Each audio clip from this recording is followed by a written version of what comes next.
All right, Marty, a host of those drivers who've just finished their final practice in their Sprint Cup cars now turn their attention, along with the rest of us, to the headline event for the night, those 300 miles for the NASCAR Nationwide Series. 5 races remain in the season, and tonight's backyard bragging rights are part of what's on the line, racing in the city where most all the drivers and teams live. Kyle Busch was running away with this championship, but unexpected drama in California pulled him from the driver's seat and cost him a third of his advantage over Carl Edwards for the final stretch to the title. Fresh-faced phenom Joey Logano has become a force, winning 3 of his last 5 starts, while some race for jobs, Cup stars moonlight for another chance at the checkers, and drivers fight for their spot in the final season standings. The NASCAR Nationwide Series from Charlotte, next. T-minus 10, 9, 6, 5, 4, 3, 2, ignition.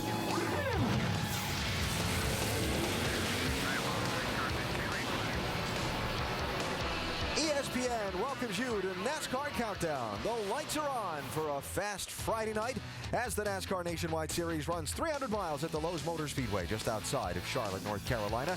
Driver introductions scheduled to be already underway, but with all those Cup guys just making their way from cars back in the garage out to the driver's stage, it's going to take a couple more minutes to gather everybody up. The importance and fun of competing at this track reflected in the number of double-duty drivers in the field. You saw Tony Stewart making a rare start in this series, one of 14 drivers who'll run 300 miles tonight and another 500 miles tomorrow night. Kyle Busch leads the Nationwide Series Championship, feeling much better tonight than last weekend when he left California ill in a couple of ways. The Nationwide Series Championship leader suffering from the flu. Denny Hamlin, he is on standby. The main concern is the hotter he gets, the worse he feels. We doing it? Yes, sir. We're doing it. Guys, let's do the drivers first. That way we give Denny extra time to get buckled in and everything. Kyle Busch is out of the car. Denny Hamlin is in.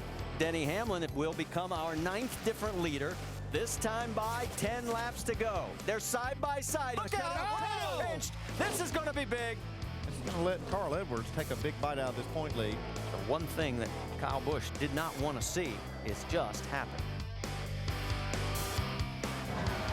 Well, the crash Denny Hamlin got swept up in cost Kyle Busch a third of his championship lead over Carl Edwards. What was 245 points is now 155 with 5 races to go. If that gave Carl some momentum, maybe it's carried over this week, because late this afternoon, Edwards won the pole for this race, just a shade under 184 miles an hour for his lap. Not to make a pun on the side of his car, but hoping to make a pest of himself to Kyle in this championship tonight. Let's hear from Carl, beginning with Shannon Spake. And we've decided that it is a mouse. It's not a rat on the side of that 60 car this weekend. It is a mouse. But it seems like last week the flu was a Carl Edwards fan. You gained 90 points on Kyle Busch. One of the reasons because he got out of that car. Carl, I know you said all along you're not going to give up, but how important was last week to your championship hopes? Well, that's huge, and that was an example of why we don't give up. And, you know, our Scots save a lot.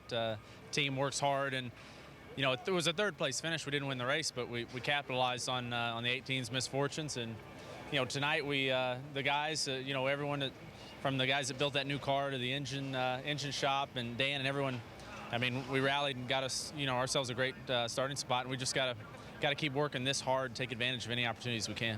Last season, you battled not only Jimmy Johnson on the Cup side, but Clint Boyer on the Nationwide side, right until the very last lap in Homestead. What did you learn last season that makes you a bigger threat to Kyle this year? Well, I just learned that anything can happen, and the bad part is I learned it could happen to me, you know, so maybe that lesson, even though it was painful, you know, especially on the Cup side, you know, how things can go, that really stuck with me. And, you know, from now on, or from then on, I'll never give up, not until it's over. Because, like you said, down to the last lap at Homestead, if there's still a chance, you know, it can happen. I mean, like I said, this is NASCAR, and wild things happen all the time. Watch out for Carl Edwards and his little mousy friend on the side of that 60 car today. Alan? All right, Shannon, thanks. Carl hopes to end this night in victory lane. and we'll know whoever makes the turn into there because they're going to have to drive right past our ESPN pit studio. Victory Lane's right behind us. We welcome you inside. Alan Bestwick with two-time Charlotte winner Rusty Wallace and Big Brad Daugherty. Big night at a fast hometown track. Oh, yeah, I tell you, and they're running fast, just what you said. 184 miles an hour around this place. These cats are flat flying out there right now. But beware, this is the first time for the double foul restarts here at Charlotte. And that turn 1 and turn 4 here at Charlotte, I don't think it can take it. I think we're going to see a lot of crashes, we're going to see a lot of action, and a lot of trouble late in this race. Yeah, a little spice gets added to tonight's race when you throw in Tony Stewart, Casey Kane, Ryan Newman, Matt Kenseth, Brian Vickers. It's not going to be the Carl and Kyle show tonight. We got some big boys showing up. It's going to be a wild one. It should be a lot of fun. Now, let's go back to California just a minute ago. That crash that Denny Hamlin was in, subbing for Kyle Busch at the end of the race, where he was racing against Brad Keselowski and Greg Biffle. Not discussing skill, but discussing approach. Kyle running for a championship, Denny being his sub. If Kyle's driving that 18 car instead of Denny, does that situation end up any differently? Yeah, I think it will end up differently. Look, there's no doubt about it. Denny and Brad Keselowski just flat do not like each other. and in the racetrack off of turn 4, they did not give each other any room whatsoever. And I really think if Kyle Busch was to have been in that car, that would not have happened. Those guys were roughing each other up. It was late in the race. I don't think Keselowski and Kyle would have had that problem, guys. So 155 points with 5 races to go means what? Well, it means Carl Edwards did everything he could possibly do outside of winning that race to give himself an opportunity. But I think it gets switched back tonight because Kyle Busch is in that race car. He will go out tonight. He has been dominant all year long. And last week, I do believe if he was in that race car, he would not have put himself in that situation. Kyle is not the type of racer that puts himself in bad situations. Denny came from the back of the pack and was charging hard. Kyle would have had a little more of a holdback because he's a championship leader racing for a championship. Carl's starting on the pole tonight, and Kyle Busch is starting in 5th position. Now, if the championship's headline 1, then headline 1A in the Nationwide Series of late has been that man, Joey Logano, who overcame some early trouble to once again end up as the star of the show last Saturday. Joey Logano picks right up where he left off last week. Greg Biffle, 16, sliding to the inside of Logano for the top spot and into the wall. It was obvious it was intentional. I mean, Greg's too good of a driver to do that accidentally. He said he was going to do it on the radio. Put me in the wall. Hit my left front fender and put me in the wall. I don't know what happened. I think he turned down a little bit. You ain't going to believe this. He's crying like a little girl. Thinks you did that on purpose. It's a shame that we got to race against cowards like that. Joey with the wounded car, but Joey's out in front. What a comeback for Joey Logano. After Biffle decided to put us in the wall, apparently that's the only way he thought he can beat us, but you can't put this 20 team down. If he's going to race me like that, I'll race him like that. You know, what comes around goes around in this sport, I think.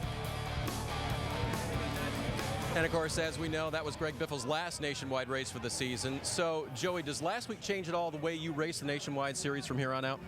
No, I went to show we can bring home a W in any situation. So, it goes to show how strong these guys really are on the 20 side.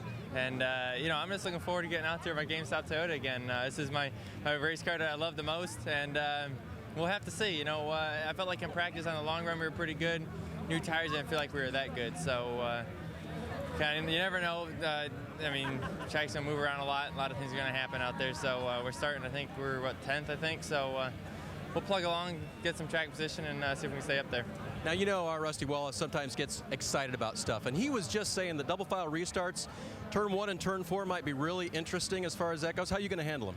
Yeah, it's going to be after cup practice there and seeing how kind of the cars are on edge here, and there's not much room to let them slip. It seems like with this tire, when they start slipping, it goes all the way. So I think when cars get on your side and start door jamming you, I think that's when it's going to start getting really interesting with the double file restarts. But it makes it exciting for the fans. That's the main thing. Good luck on going for 3 wins in a row. All right, thank you. Vince?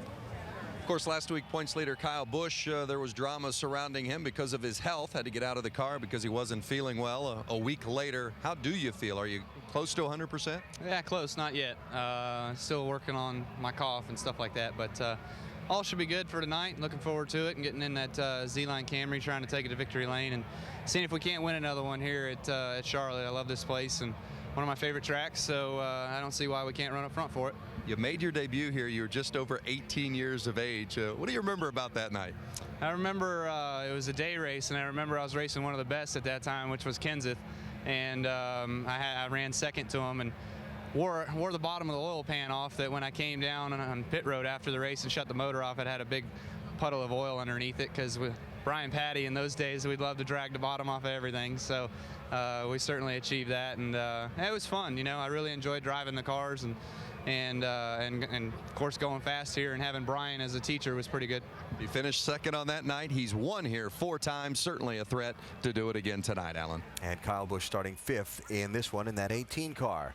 Let's talk about Joey Logano for just a minute here. Rusty, a year ago, you were taking a wait-and-see approach on Joey. Would the reality match up to the hype? What do you think now? No, right now, I will tell you, back when he won his first race at Kentucky last year, I looked at it and said, oh, I don't know. This guy's too young to win. He won, but, you know, I don't think it's going to happen again. Well, boy, was I wrong. I mean, he's got 6 wins so far in the NASCAR Nationwide Series. He's won 5 times this year. I mean, the guy's been simply amazing. He's better than I ever expected at this young age. The guy's he's the real deal. There's no doubt about that. I am a big Joey Logano fan right now, but I had to be taught that. I thought he was just too young. I mean, he is definitely the best young driver I've seen out there. You're from Missouri. He had to. You got to show me. There you go. Very nice. So if Joey Logano and Kyle Busch end up racing head-to-head for this one tonight, how's he going to come out? Oh, I think that Joey Logano is definitely in Kyle Busch's head. I mean, if you look at the way he has beaten Kyle Busch in those last few races, it's coming from almost, 12th, 13th, 14th position back throughout the race. And then with the last 25, 30 laps to go, there he is all of a sudden. And it comes down to a 2-man shootout between these guys. And he's gotten the better of Kyle Busch on multiple occasions. So it's in Kyle's head. Kyle, though, has got a fast hot rod tonight. He's confident. He will show Joey Logano tonight that he is the man. All right, there's the write it down moment from Brad of this NASCAR Countdown show. Just a short way from this speedway in downtown Charlotte is where the NASCAR Hall of Fame is under construction. Wednesday, the first 5 members of the hall were elected. Big Bill France, the founder of NASCAR and the vision behind the organizing of stock car racing under one umbrella. Richard Petty, the king, 200 wins, 7 championships, the face of stock car racing for generations. Junior Johnson, great driver, 6-time champion, team owner, and the man who brought together NASCAR and the title sponsor that fueled the sport's national growth. Bill France Jr., who took over from his father and built the sport into the national force it now is. And Dale Earnhardt, also a 7-time champion like Petty, and also the face of the sport for generations, those 5 to be inducted in ceremonies on May 23rd. Pre-race activities continue as we get closer to the green flag for tonight's NASCAR Nationwide Series 300-miler in Charlotte. Little neighborhood gathering backstage with some of the drivers who happen to be neighbors around here.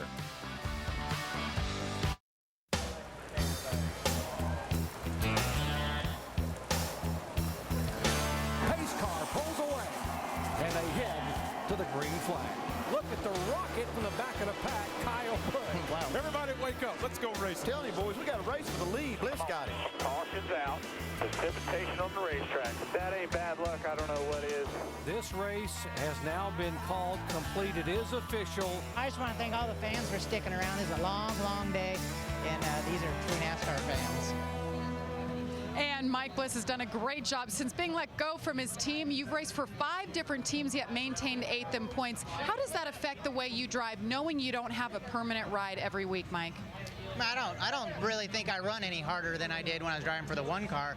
I'm in a good car here. I'm real fortunate to be driving the 1 car, or the they're yelling at me, but that's all right. I'm real fortunate to be driving the 11 car. His Toyota Camry was really fast, and I'm just glad to be here. Last time he was in it, he finished 2nd. See if he can get into victory lane tonight. Bliss about to head across the stage and be introduced to this crowd and that 11 car where he will reside tonight. We know a lot of people around the country are out of jobs or worried about the future of their jobs. Same thing in racing. There are drivers like Mike Bliss who don't know whether they're going to have a ride, a job for next year. And crew members of teams that don't have sponsors locked up for next year that are worried about whether or not they're going to have a job for the new season. Jamie asked Bliss, I'll ask your opinions. If you're a driver and you don't have a ride locked up for next year, how does it affect your racing? Well, right now you're very nervous at this particular point, but you also know one thing. You got to flat get the job done right now. I mean, it's go time out there. I mean, if you got anything left, you better show it so these car owners can take a look at you and pick you, because right now, for one of the very first times, guys, there's a lot more drivers than there is cars. It was the other way around before. Yeah, and there's some really good drivers out there. David Gilliland, Reed Sorensen, Eric Darnell may be looking for a ride next year. We saw Mike Bliss. We've got some very talented guys who are looking looking for opportunities. The problem is there's nothing available. I mean, I've been around this sport for over 20, 25 years, and I've never seen the economic impact affect the sport the way it has right now. So there are some guys who are showing up, giving 110%, doing the best they can do, but there's just nothing available for them. Mentioned Gilliland. He's driving James Finch's one car tonight, starting in row number 2. Every drive, every lap is an audition at this point for these drivers who don't have a ride for next year.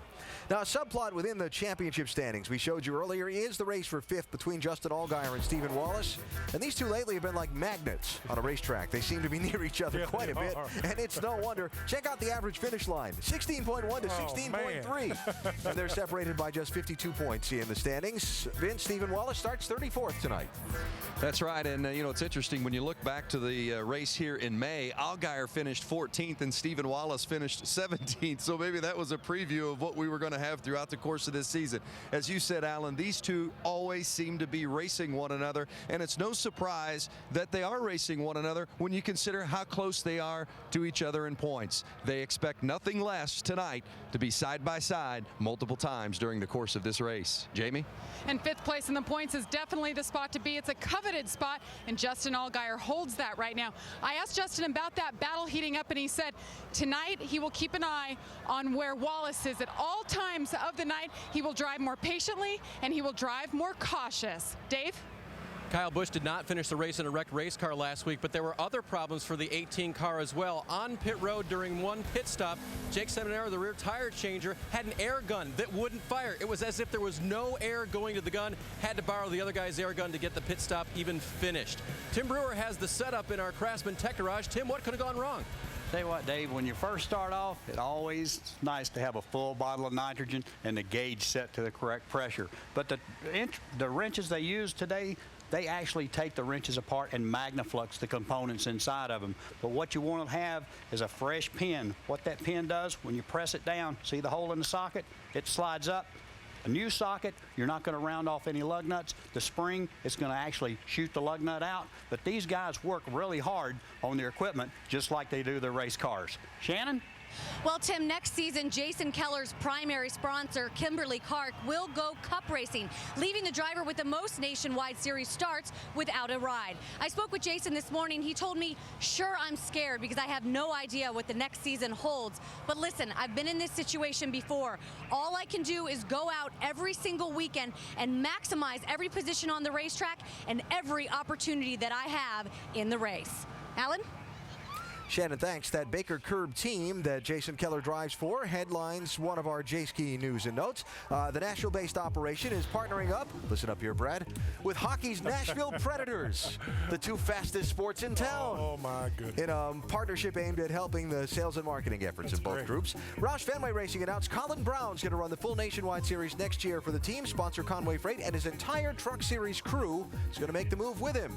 And at that same announcement Tuesday, the Ford Mustang new car for the Nationwide Series was shown off publicly for the first time. How about that vintage Mustang? Good looking, man. And how about this new one coming up? Oh, I'm telling you what, that is a good looking hot rod. Dude, that is cool. Look at the splitter on the back and the front of that thing. Good looking car. I really do like it. Nice flat side. But the thing I like, it's got a rear spoiler on it, man. I don't like those. You know what I like? It's got dual exhaust. Look man. at that. Look at that. Looks good. Good looking race car. Good-looking race car, and again, we'll see that 4 times next year in the Nationwide Series and for the full season in 2011. We are in the hometown of the teams and the drivers in NASCAR racing, all based around Charlotte, North Carolina. Boy, there's a lot of great race fans around here, too. Let's go, Biffle!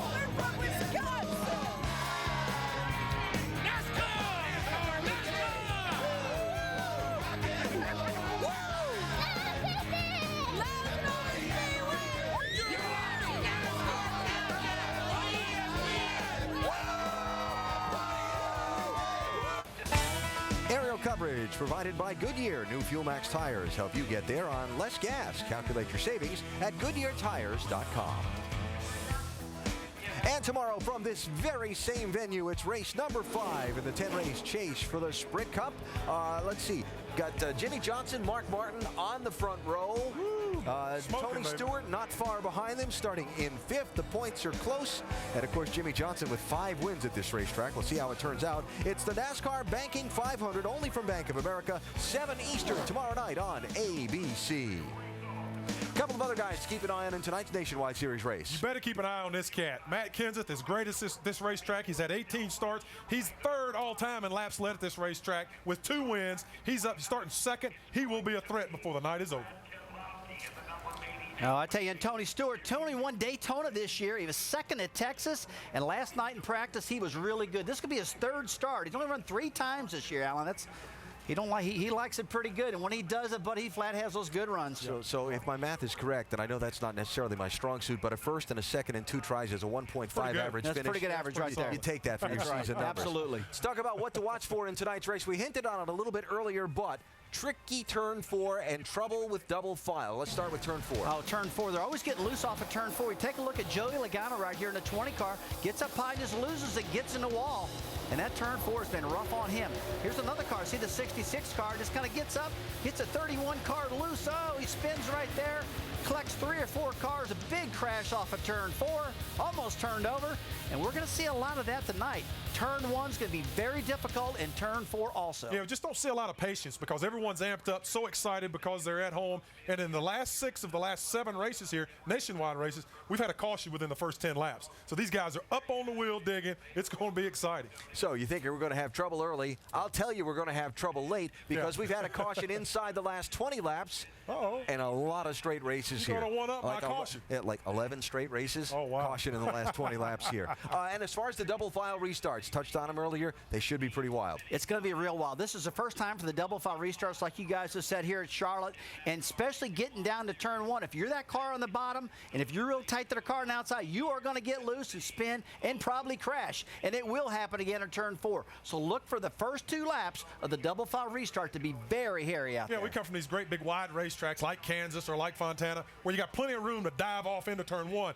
I mean, these guys run almost 200 miles an hour down into a corner that narrows up substantially, trying to get to the bottom of the racetrack. If they make it through 2, they're lucky, and by the time they get to 4, they usually bust their butt. All right, I agree with that. The second quote of the night from Brad, if I heard him correctly, was bust their butt. Bust their butt. All right, all the family, all the friends, the girlfriends, the wives, the crew members, Yes, got all the. Look at the pit road scene here at Charlotte. It's the hometown race for these drivers in the NASCAR Nationwide Series, and there can be nothing worse than walking out of your house tomorrow and your neighbor across the driveway says to you, "What happened? We beat you last night." Nobody wants that to happen. The opening ceremony is next. ESPN's exclusive coverage of the NASCAR Nationwide Series comes to you tonight from Lowe's Motor Speedway Charlotte, celebrating its 50th year of racing. This track has held more Nationwide Series events than any other venue, and the list of past winners reads like a who's who of the sport, past and present. Tonight, a star-filled field goes 300 miles to see who joins the likes of Allison, Earnhardt, Ard, Gant, and Waltrip as a Charlotte victor. Time for us to go trackside for tonight's opening ceremony. Now, ladies and gentlemen, please rise and remove your hats as the Air Force ROTC Detachment 592 from the University of North Carolina, Charlotte presents our nation's colors. Remain standing as Joe Andreessen offers tonight's invocation. Heavenly Father, we thank you that in your divine providence, you made it possible for us to be here tonight. And we ask you, Lord, to watch over our servicemen and women here and abroad. And God, that you would protect them as they protect the freedom that we enjoy. And now, Father God, we lift up to you these asphalt warriors, these high-octane gladiators who are going to risk themselves for the thrill of the race. We pray that you would increase their talents and abilities, that you would heighten their senses and awareness. God, that you would protect them and give them a race that we will never forget. God, that we can have a 3-wide, door-banging drag race to the checkered flag tonight. Yes. Father, we believe that nothing but good things are going to come to pass as soon as these men hit the gas. So, Father, we pray by faith, with joy and thanksgiving in our heart, and in the precious name of our Lord and Savior, Jesus Christ, and together, all of God's creation says, amen and amen. Now here to perform our national anthem. Welcome country music performer Trace Atkins.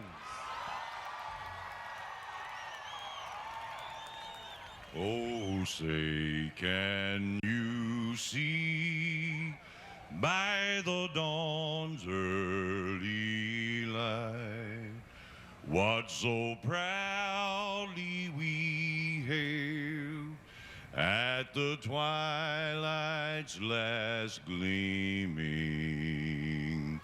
whose broad stripes and bright stars through the perilous fight o'er the ramparts we watched were so gallantly streaming,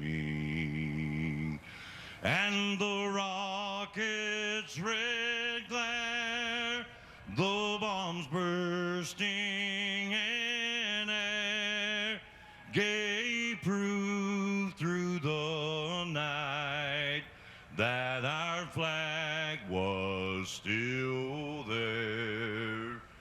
Oh, say does that star-spangled banner yet wave o'er the land of the free and the home of the brave? Let's hear it for Trace Atkins for his performance of our national anthem.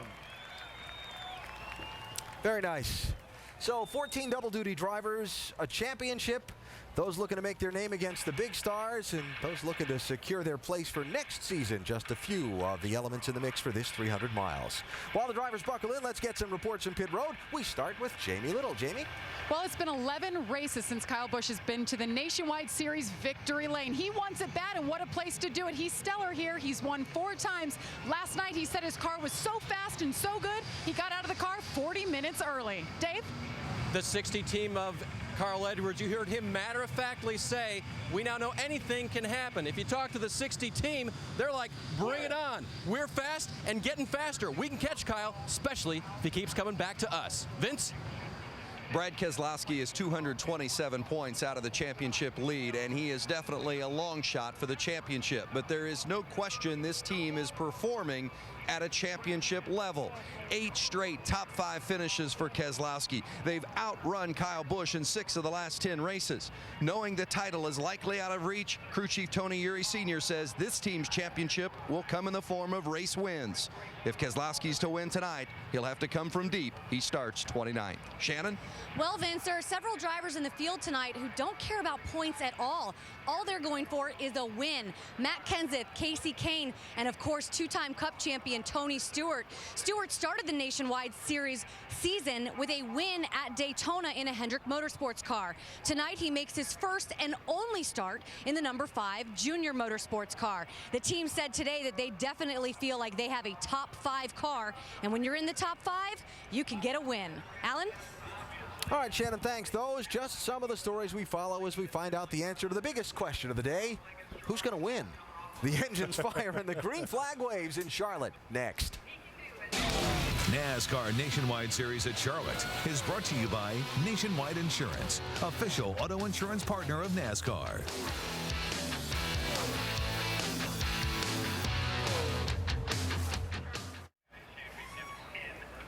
A fall Friday night for the NASCAR Nationwide Series to run 300 miles at Lowe's Motor Speedway, Charlotte. We are counting down to the command to fire engines and get the green flag out, and this field of 43 underway. A little bit of a chilly night tonight. Temperature's supposed to sink down to the low 50s by race's end. Now, you know, the last couple of these nationwide races at this track have been plagued by weather. There's only supposed to be a 15% chance of a shower tonight. I just want to put the radar up as a disclaimer. I should be a weatherman. Yeah, I know it. It looks like it's moving north of us, but I don't know.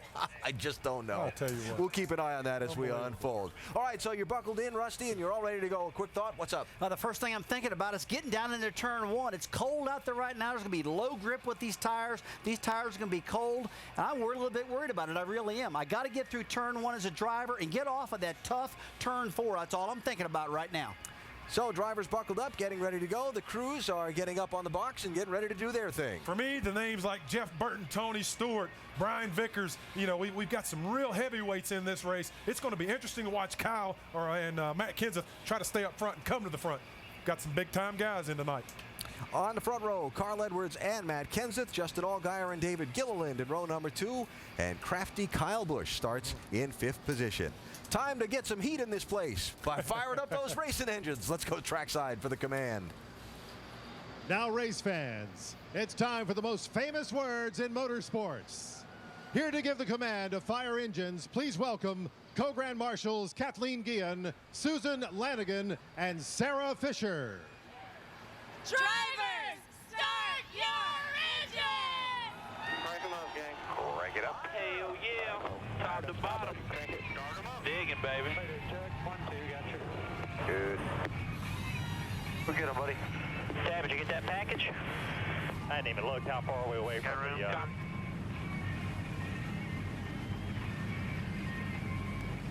Almost set to go. To start tonight's NASCAR Nationwide Series race. Remember earlier I mentioned the list of past winners here, kind of a who's who of the sport. Well, one of those who's is waiting up in the booth to call the race. Two-time winner here at Charlotte in the Nationwide Series, Dale Jarrett, along with Andy Petrie and Marty Reed. Gentlemen, take it away. Smile, DJ. I'm talking about you. I'm bragging on you, man. Thank you, sir. And, in fact, he holds a record that can never be broken. That second time he won in 1990, you led 1 lap. That's it, the one that counted. That's the only one I was looking for. Hey, let's talk about what Jeff Burton said during qualifying. In case you weren't with us, he said if you come down to run the Nationwide race, it's more important here for him than at Daytona. And somebody at home is going, what?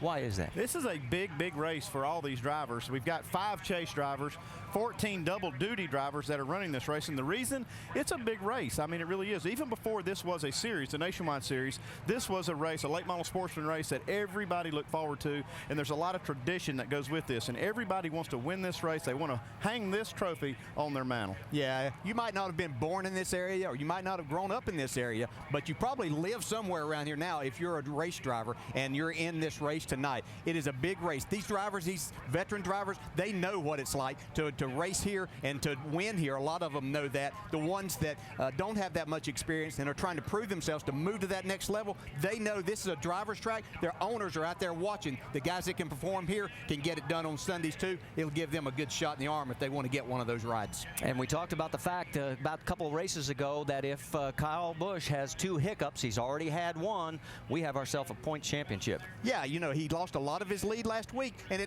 I don't foresee Kyle Busch making a mistake. He could do that, but I don't think that may happen. But a flat tire, anything like that relegates him to a finish outside the top 25, that lets Carl cut into that lead even more. Yeah, they've been able to race just like they want to. They don't have to worry about, or haven't had to worry about points because they've had such a big lead. They could just roll the dice for wins, just race like it was really no big deal. But now that this thing has shrunk down to 155 points, they've got to start thinking about it. They can't just throw that out of their minds. They have to start thinking about points. I don't say they race conservative, but at least they do have to think about it. Well, we've got a gaggle of onboard cameras for you scattered throughout this 43-car field. There they are with David Gilliland, Tony Stewart, Justin Allgaier, Ken Butler, Jason Keller, Brad Keselowski, Stephen Wallace, and Carl Edwards, who will be our in-race reporter. And when we come back, that's what we'll do. We'll talk to our pole sitter, find out what the plan is for tonight's 200 laps here at Lowe's.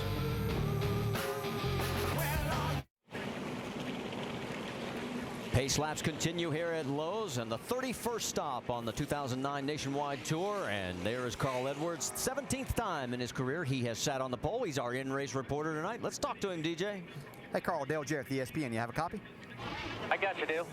Hey, Carl, let's get right to the mailbag. Casey from Kings Mountain, North Carolina, asked, how is the track in May different than the track in October here at Lowe's Motor Speedway? That's a good question. It's been so long since we've been here, I can't really remember what it was like, but you know, the good thing is we got a fast race car, and right now the temperatures are low. This track is so smooth, and the pavement's new enough that it really just doesn't change a lot. It's always really fast.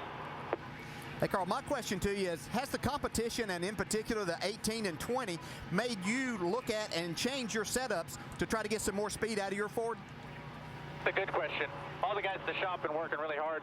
You know, those Gibbs cars, I mean, they're just unbelievable. They've been doing a great job, and it's made us raise our game. And our guys have. The last few weeks we've been fast, and you know, that's what competition brings out, is the best in everybody. All right, Carl. Have a good night. Thanks for talking with us. And now Andy's going to talk to your crew chief, Dan Stillman. 10-4, thanks. Hey, Dan Stillman, Andy Petrie in the booth. You got us? 10-4, Andy, got you.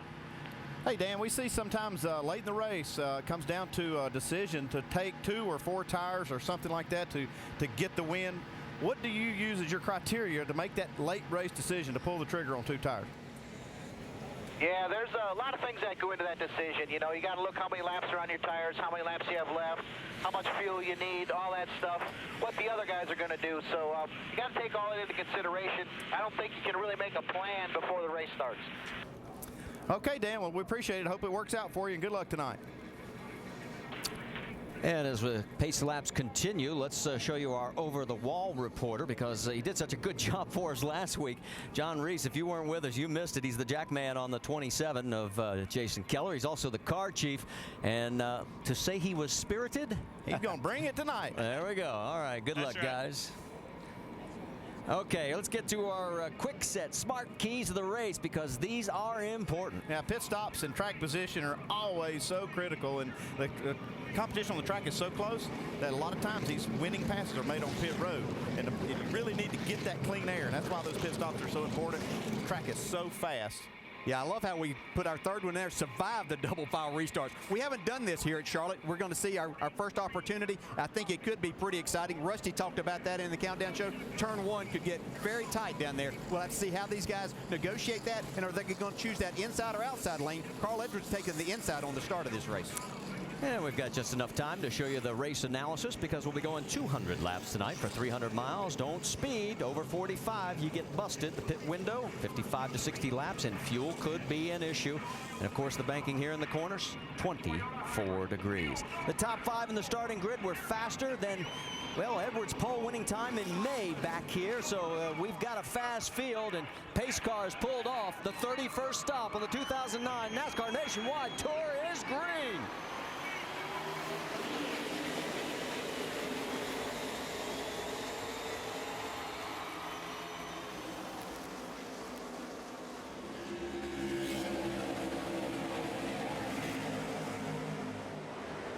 Matt Kenseth able to stay right on Carl Edwards, right rear corner.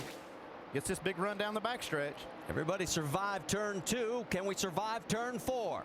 Yeah, I think there's some guys paying attention for whenever we have that first restart here, that outside lane might be the way to go. Coming to the stripe. Who's going to lead? It'll be Matt Kenseth. Carl Edwards second. Justin Allgaier third. Kyle Busch fourth. David Gilliland fifth. Whoa, running up on the high side there. And they're 3 wide further back. That was Kyle getting up close to the wall. And he's got his hands full with the 1 car right now, David Gilliland. Just looking for some room to race. Yeah, the biggest problem these guys have right now, they have a cool racetrack that has a lot of grip, but they have low air pressure, and that makes these cars difficult to drive. That's Ricky Stenhouse Jr. in the 17. He's looking to go on the high side on the 1. But now he's got problems with Eric Darnell in the 6, and here comes the low side with Brian Vickers. Yeah, Brian getting a good run off the bottom of the racetrack. If you haven't been with any of our coverage, 3 of the Braun Racing machines in pink to honor Susan G. Komen Breast Cancer Awareness Month. See right there, Brian Vickers, just as Rusty talked about, got loose down on that bottom part, really had to slide up the racetrack and avoid Eric Darnell, who got a great run. And then Ricky Stenhouse Jr. had to get out of the throttle off of turn 4. And here comes Joey Logano. Logano did not qualify as well as he wanted to, but he's got the low line. Yeah, Rudeman got into the back of Mike Bliss. Now you got him 3 wide on the backstretch. Here comes Casey Kane in that 43 car.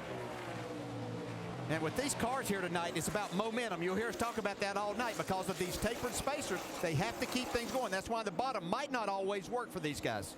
That's Casey underneath Dave Blaney there, and they are side by side as they come across the stripe. You're not missing anything up front. Kenseth has a half-second lead over Carl Edwards. Look at the 33, Ryan Newman. Boy, he struggled in practice, struggled in qualifying, but he's trying to move forward. He's up to 13th. A lot of fast cars in this group. You see there, the 87 and 43 are teammates. They're out of the Braun shops. See David Rudiman now working his way under Ricky Stenhouse Jr. Johnny Chapman is off, and the 92 of Dennis Setzer is also off. Dave, you got more? Yeah, there's a reason Ricky Stenhouse is in this race as he continues to battle on the inside. He loses that spot to Rudiman, tries to sneak back in. It's about experience. And this car was, you know, at the beginning of the year, they might not have entered it, but they want Ricky Stenhouse to keep moving up the NASCAR ladder. You have to get approved with one type of track before you move to the next. He is on the 1.5 mile program. He has to keep moving up the ladder, and experience like he's getting right now is important for NASCAR to see. Oh, and you see contact on the wall. Blaney, he got in the wall right there, coming off of 4, that tricky turn 4. It won't be the last time we see that happening. A third starting park car, the 47 of Miller, is also off, so Chase is the third one off. Let's go back and show you what happened with the 87. See, as you come off behind someone, too, you lose all the air to your front end, and just you've got the wheel turn, but you just run out of room as that track really flattens out coming out of turn 4. Yeah, he almost did it again right there. You see Ryan Newman now making the pass on Stenhouse. Well, he thought he made it a little wider that last time, so he had a little more room. So Newman has moved up to 11th. And look who's sneaking in the picture right here in this 5 car, Tony Stewart. Well, we didn't think he'd be back there all night. Oh, no. Right behind him, Mike Bliss. Look at this 3 wide. You can see how they really used the draft here and can get that momentum going, and that's going to propel him by both of these cars. Well, this got to be frustrating. This got to be frustrating for Dave Blaney. He's been trying to pass Stenhouse, got in the wall, and now he's lost like 3 spots and still is hung behind Stenhouse. Yeah, and he was in the position to make that pass maybe down to turn 3, and all of a sudden here comes Tony Stewart taking the inside. He's in the middle and has to get out of the throttle. Here comes Jeff Burton. Burton has moved up to the 16th position. He has picked up 9. And so he is moving towards the front after a dismal qualifying effort. There is what the difference is to our race leader. And it is Matt Kenseth by a second over Carl Edwards. Kyle Busch another half second behind.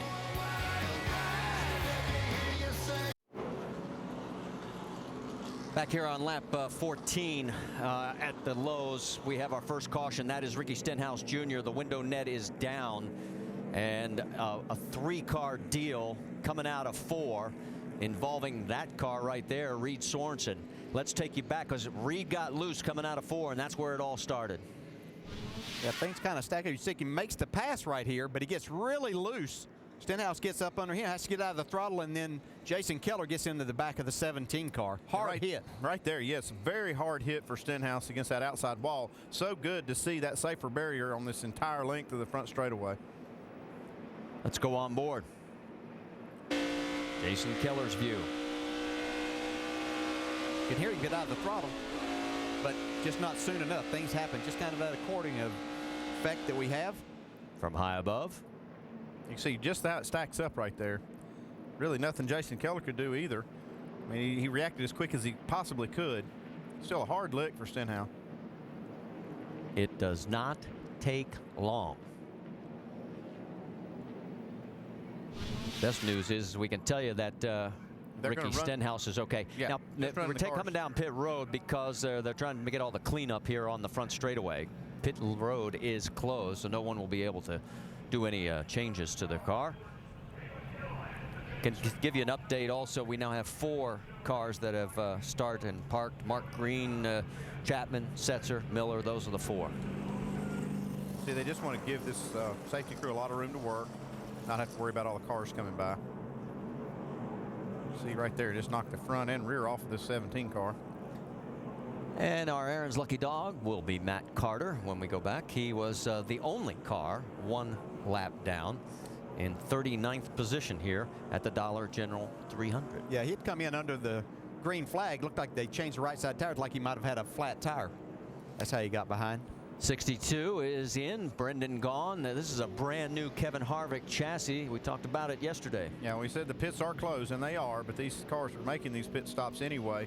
The penalty is they'll have to start at the rear of the longest line on the restart. So you have to reset the roof flaps. And Reed, of course, involved in this 3-car deal.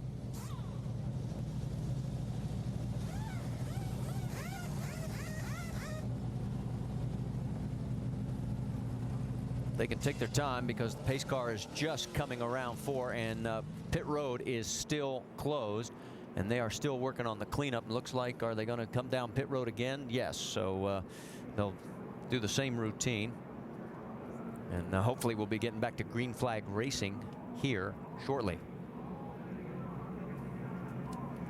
At the time of the crash, Sorensen was 17th. Stenhouse was 18th, right behind him. Stenhouse had been falling back. He had a car that was just not handling all that well, but that certainly wasn't his fault. Matt Kenseth had opened up a 2.5-second lead at the time of the caution. Kyle Busch is now 2nd, Carl Edwards 3rd, David Gilliland 4th, and Joey Logano has moved up to 5th. I don't think that's any surprise that Kyle Busch and Joey Logano and those Gibbs racing cars have found their way into the top 5. Well, you can just see how twisted the frame and chassis of this car is. Both ends getting hard licks. I think you can basically write that baby off. Yep, that one is junk. Turn that one into the insurance claim. See? Good luck. Yeah. Yeah. Nationwide may be on our side, but I don't think on that one.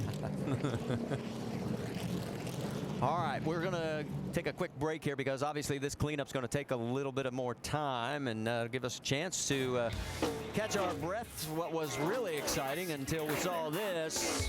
Hopefully it would be the last of the night, but I have a feeling it won't be. Well, you see what's left of Ricky Stenhouse Jr.'s car as we made it about 13 laps. He has been released from the care center, and that's the best news of all. The bad news for the crew back at the shop is junk that one and build a new one.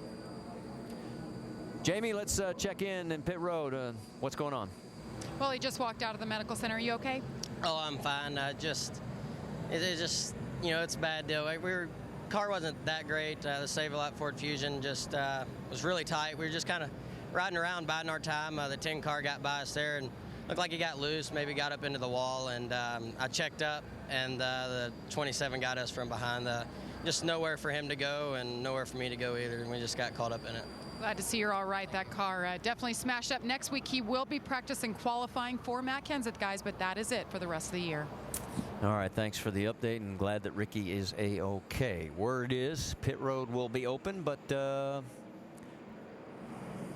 and take a look now as boy, that is Stephen Wallace, and they had the hood up, making some big changes. All right, good job, everyone. So again, pit road's still officially closed, so they'll go back to the back of the field. Yeah, it could have possibly been dragging a lot, and having to fix that, they would have had to do something with the jack screws in the front. Yeah, that's the only way to get the car up off the racetrack is to run those front jack screws down, and the only way you can do that is to raise the hood. And now we see some cars coming down pit road. You see 6 car, and here comes Tony Stewart, Jeff Burton. Jeff Burton from about 9th place on back is going into pit road. So obviously some people taking advantage since they're not running up front as is right now. There's our crew cam with John Reese. Yeah, they're assessing the damage that they sustained in that little accident. Actually, a big accident for Stenhouse. Again, right there in front of you, Brian. To the 27. Fair bound around it. See him working on the back of that hood there where it's bolted up some. You want to get that down. You want the air to be able to get into that cowl right there. The engine's not going to run at its peak performance if you don't. Trying to keep that hood from coming up there. So yeah, normally that's not legal right there, but they can do it because they have been in an accident, and there's reason for them to do that. This is the damage you see on Dave Blaney's car from that contact with the wall first few laps of the race. So we're being told by NASCAR officials we'll have 2 to go when they hit the line. So we'll step aside one more time before we go back to green flag racing here at Lowe's Motor Speedway.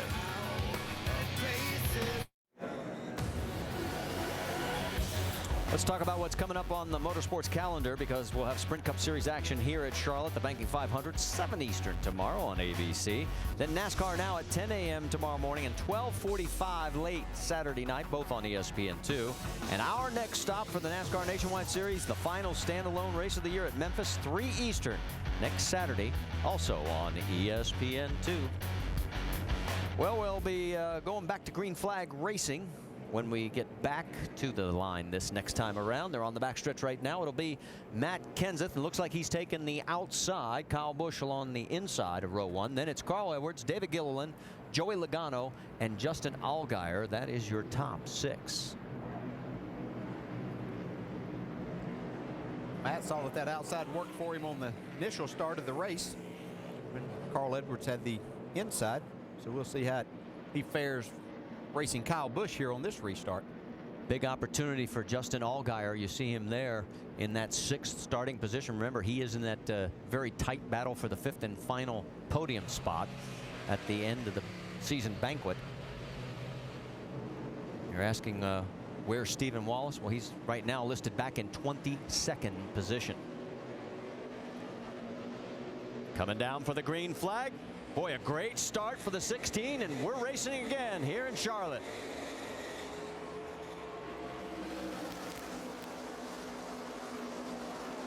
Man, look at Kyle Busch. Just blast by on the inside. Kyle takes the lead going down the backstretch now, heading into 3. Everybody survives turn 2 again on the restart. That was one of our quick set keys to the race. And right now, Kyle going to try and do the same number on Kenseth that he did on the first start. A little further back, there's Casey Kane coming alongside and outside the 20 of Joey Logano. Yeah, I think if you're going to make a choice to beat Kyle Busch on a restart, it might have to be 5 car lengths out front instead of just inside or outside. I'll tell you what, when those Gibbs cars get going on a restart, they get going. I mean, they've got some steam under the hood. Michael Annett, you saw him for a moment taking a peek under. Here is Joey Logano looking to get under the 43 of Casey Kane. Right in front of them is the 60 of Carl Edwards. Edwards running in 5th. Logano side by side, and there's cars right behind him. That's Vickers and Ryan Newman. Newman in the 33 on the low side.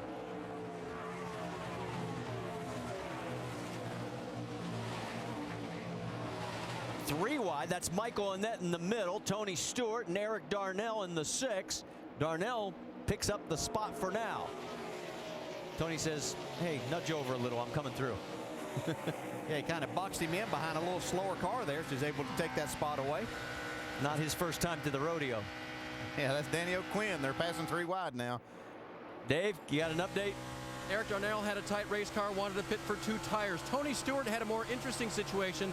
Tight race car, they made a wedge and air pressure adjustment, changed 4 tires for Tony in the 5. But after they got the tires off, there was a groove all the way around the circumference of the right front tire on the tread. It wasn't a cut, but it was a groove. The team fears there may be a fender brace rubbing. They're not sure. Right now, Tony's just going to try to ride it out at 185 miles an hour. Oh, man, Dave, I hate hearing that. That's good. Something is rubbing that tire, and they didn't run but just a few laps under green. That's got me really worried what that is, and it'll do it again. If it's rubbing, it'll do it again, and that thing could cut that right front tire down. Well, let's find out more from our Craftsman Tech Garage. Tim? Thanks, Marty. Andy's exactly right, because you see this area right here, that is a piece of 1/8-inch material that's 1-inch thick, and it runs all the way down this area right here. And the teams have to deburr it beneath it right here, because that's where you weld the sheet metal to. But if that tire's rubbing this area right here, it's not going to last a long time, Andy. Man, that's the worst one you could be rubbing to, that right front. There's Brian Vickers in the 32 trying to go underneath Joey Logano. That is for position, as it is 7th on the racetrack as you're on board with Carl Edwards looking back. And here comes Logano right back on him. Here comes Newman to get in the mix as well. Shannon, you've got more? Well, Ryan Newman started this race 15th, but the team was not concerned. They said, listen, when we qualify between 15th and 17th, we usually run very well. Now, they were struggling with their car in qualifying. It was a little bit too loose. Most recently, Ryan said on the radio, still free on entry, so something they're still battling right now. Yeah, Mike Bliss just got right by him there. So Bliss picks up the spot, moves up to 9th, bumped Newman back to 10th. While all that's going on, guess what? Kyle's pulled out a 1.3 second lead over to Matt Kenseth. Gilliland right behind. Then it's Allgaier, Casey Kane, Carl Edwards, Joey Logano. And there is David Gilliland running in 3rd. And remember, this guy didn't practice this car at all. He comes in, does a great job in qualifying today. Vince, what are they saying? Yeah, in fact, Marty, they actually laughed about that a little bit, said maybe we ought to try this technique and strategy every week. Don't practice it, just get in it and race it. He qualified at 4th, had a great qualifying effort. Says the car is just a tick tight, but he really likes the way it feels. You know, this is the 3rd straight race that Gilliland has run this one car, finished 8th last week in California. They've got a real good rhythm here early in the race. They're running some pretty solid laps here and very happy with the way the car's handling. All right, thanks for the update. Let's also update you. Andy Ponstein is off the track after 27 laps. Here comes Casey Kane over Justin Allgaier. So move Kane to 4th, bump Allgaier back to 5th. Yeah, this 43 car is very, very fast. I've watched him quite a few laps here, and he's starting to move his way up. He's one of the faster cars on the racetrack. And if you miss qualifying, you talk about sometimes you need a little luck. Had we had qualifying rained out, this 43 car would not have been in the show. And also, when they did go out to qualify, they had their plug wires crossed and had to come back in and fix that before they could go out. They were under the 5-minute clock. They got it fixed and got back out there and obviously made a qualifying run to be in this field. So Casey right now running in the 4th position, 4.4 seconds behind our race leader, Kyle Busch. And every lap that Kyle leads continues his season record setting pace. We'll talk a little bit about that and a lot more when we come back to Lowe's Motor Speedway.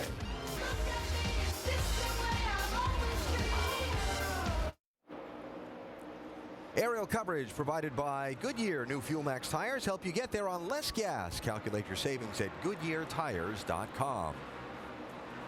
All of the cars in this race tonight, including that of leader Kyle Busch, running on Goodyear tires, and some of these leaders hoping they're getting better mileage because they did not pit under the only caution we've had so far. Kyle Busch and 13 others on the track. And as we've now run past 50 miles, Rusty, and check back here on a race between Carl Edwards and Justin Allgaier for 8th position, these guys are going to be counting laps to another caution. Oh, yeah, a lot of them are wanting a caution, too, to start working on their car to try to get it handling better. That first caution that happened around lap 13 to 15 area when they pitted, they were able to tune their cars up a little bit and get them better. But one thing I'm noticing is that this track position is more important here than ever. And they're going to have to continue keeping up with this changing track conditions also and keep the track position, like I just mentioned. You got to have that clean air to the front. It's very important to make these cars handle. And that's what I see when I see Kyle Busch out front, just checking out that clean air. He loves it. Boy, I tell you, he is up on the wheel like he has something to prove. He is checked out by almost 4 seconds, and just until recently, he was running the quickest laps of anyone in the entire field. There's a couple of guys that caught up now, but he is gone. Jamie Little has been covering Kyle Busch's pit for us tonight. Well, Alan, at the beginning of the race, he actually asked his crew, did you guys take all the adjustments out from qualifying? This thing is plowing. They assured him, yes, we did, Kyle. Well, after he took the lead, things are looking better. Not bad out front. Hey, boy, just keep me updated here, because right now we're going to make quite a few changes. I'll back off on some of them if you get better here. Help the exit a little bit tight, center of 4 to the straightaway, center of 2 to the straightaway. Right dead center, a little bit tight. And Kyle, they're giving great feedback to Jason Ratcliffe, his crew chief. They're looking to pit around lap 55 to 60. They're going to take a spring rubber out and make an air pressure adjustment. Marty?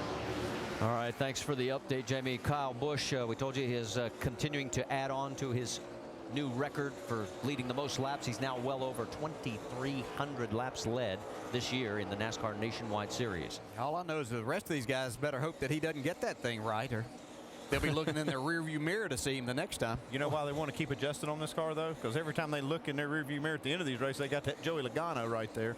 And he's working on his car the whole race. And right now, he's one of the fastest cars on the track. And last lap, he was faster than Kyle, 30.8 to a 31 flat. Look at the action right here, and you've got Casey Kane as we look back, and that's Carter getting passed. He's a lap vehicle. And there goes Ryan Newman around Justin Allgaier, and that is for 9th position. And here comes Jeff Burton. Remember how badly Burton qualified, and now he is on the move towards the front as well. He qualified 25th. Now, see, Justin Allgaier struggling a little bit right now, and I think part of that could be the same thing with Carl a little bit. Cars might have been a little bit on the tight side, which allowed them in the afternoon when it was a little bit hotter racetrack, that their cars were really good right then, but they may be paying the price right now and need to make some adjustments maybe to loosen these race cars up. Yeah, we even heard Kyle Busch talking about how tight his car was, and he's out in front by almost 4 seconds. Well, Burton made that pretty easy as he gets around. And remember that the 66 came in for a pit stop, had to go start towards the rear of the field. Well, since the restart, he has been the biggest mover, picking up 17 spots. He's up to 19th right now. And now we go for the battle for 3rd as Casey Kane is looking to get around Gilliland. Down the backstretch, Gilliland coming back on him. Not this time. It looks like Casey's really good on the bottom of the racetrack. And you see that one car, Gilliland, now going to probably give this spot up. He clears him coming out of 4. So move Casey Kane up to 3rd. Let's get more from Shannon Spake.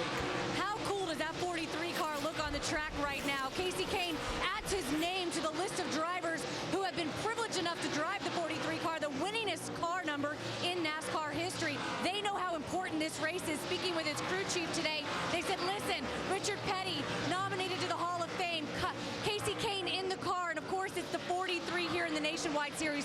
We really want to win here today. Casey Kane started this race 16th, and he has moved his way up into the top 3. For the 43 right now, it's just getting a little bit tight, and they're talking about some wedge on the first pit stop. Thanks for the update. It is a sharp car, you got to admit. Oh, man, you're talking about pretty. Yeah, I have to catch myself every time I look at it and not say Richard Petty's out there. Boy, take a look. Tony Stewart looks like he was standing still there for a moment as the 99 of David Rudiman blows by on the high side. And here comes Keselowski.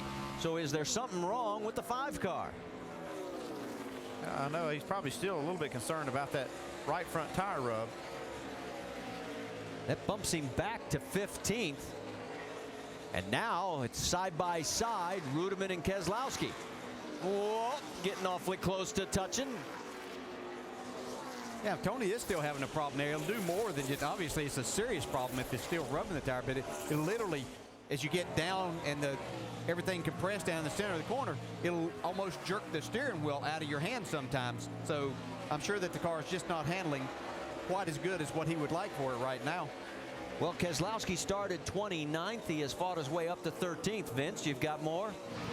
That's right, and they knew that they were just going to be picking their way through the field here. They knew, even though, as you said, Marty, they would start 29th, they would have a much better car than that. They did come in and make that earlier pit stop, taking on fuel and also making sure that they didn't have damage to their valence, which they thought initially they had a little more significant impact up front, but it was okay, and that's certainly good news for them as they start to march their way through this field.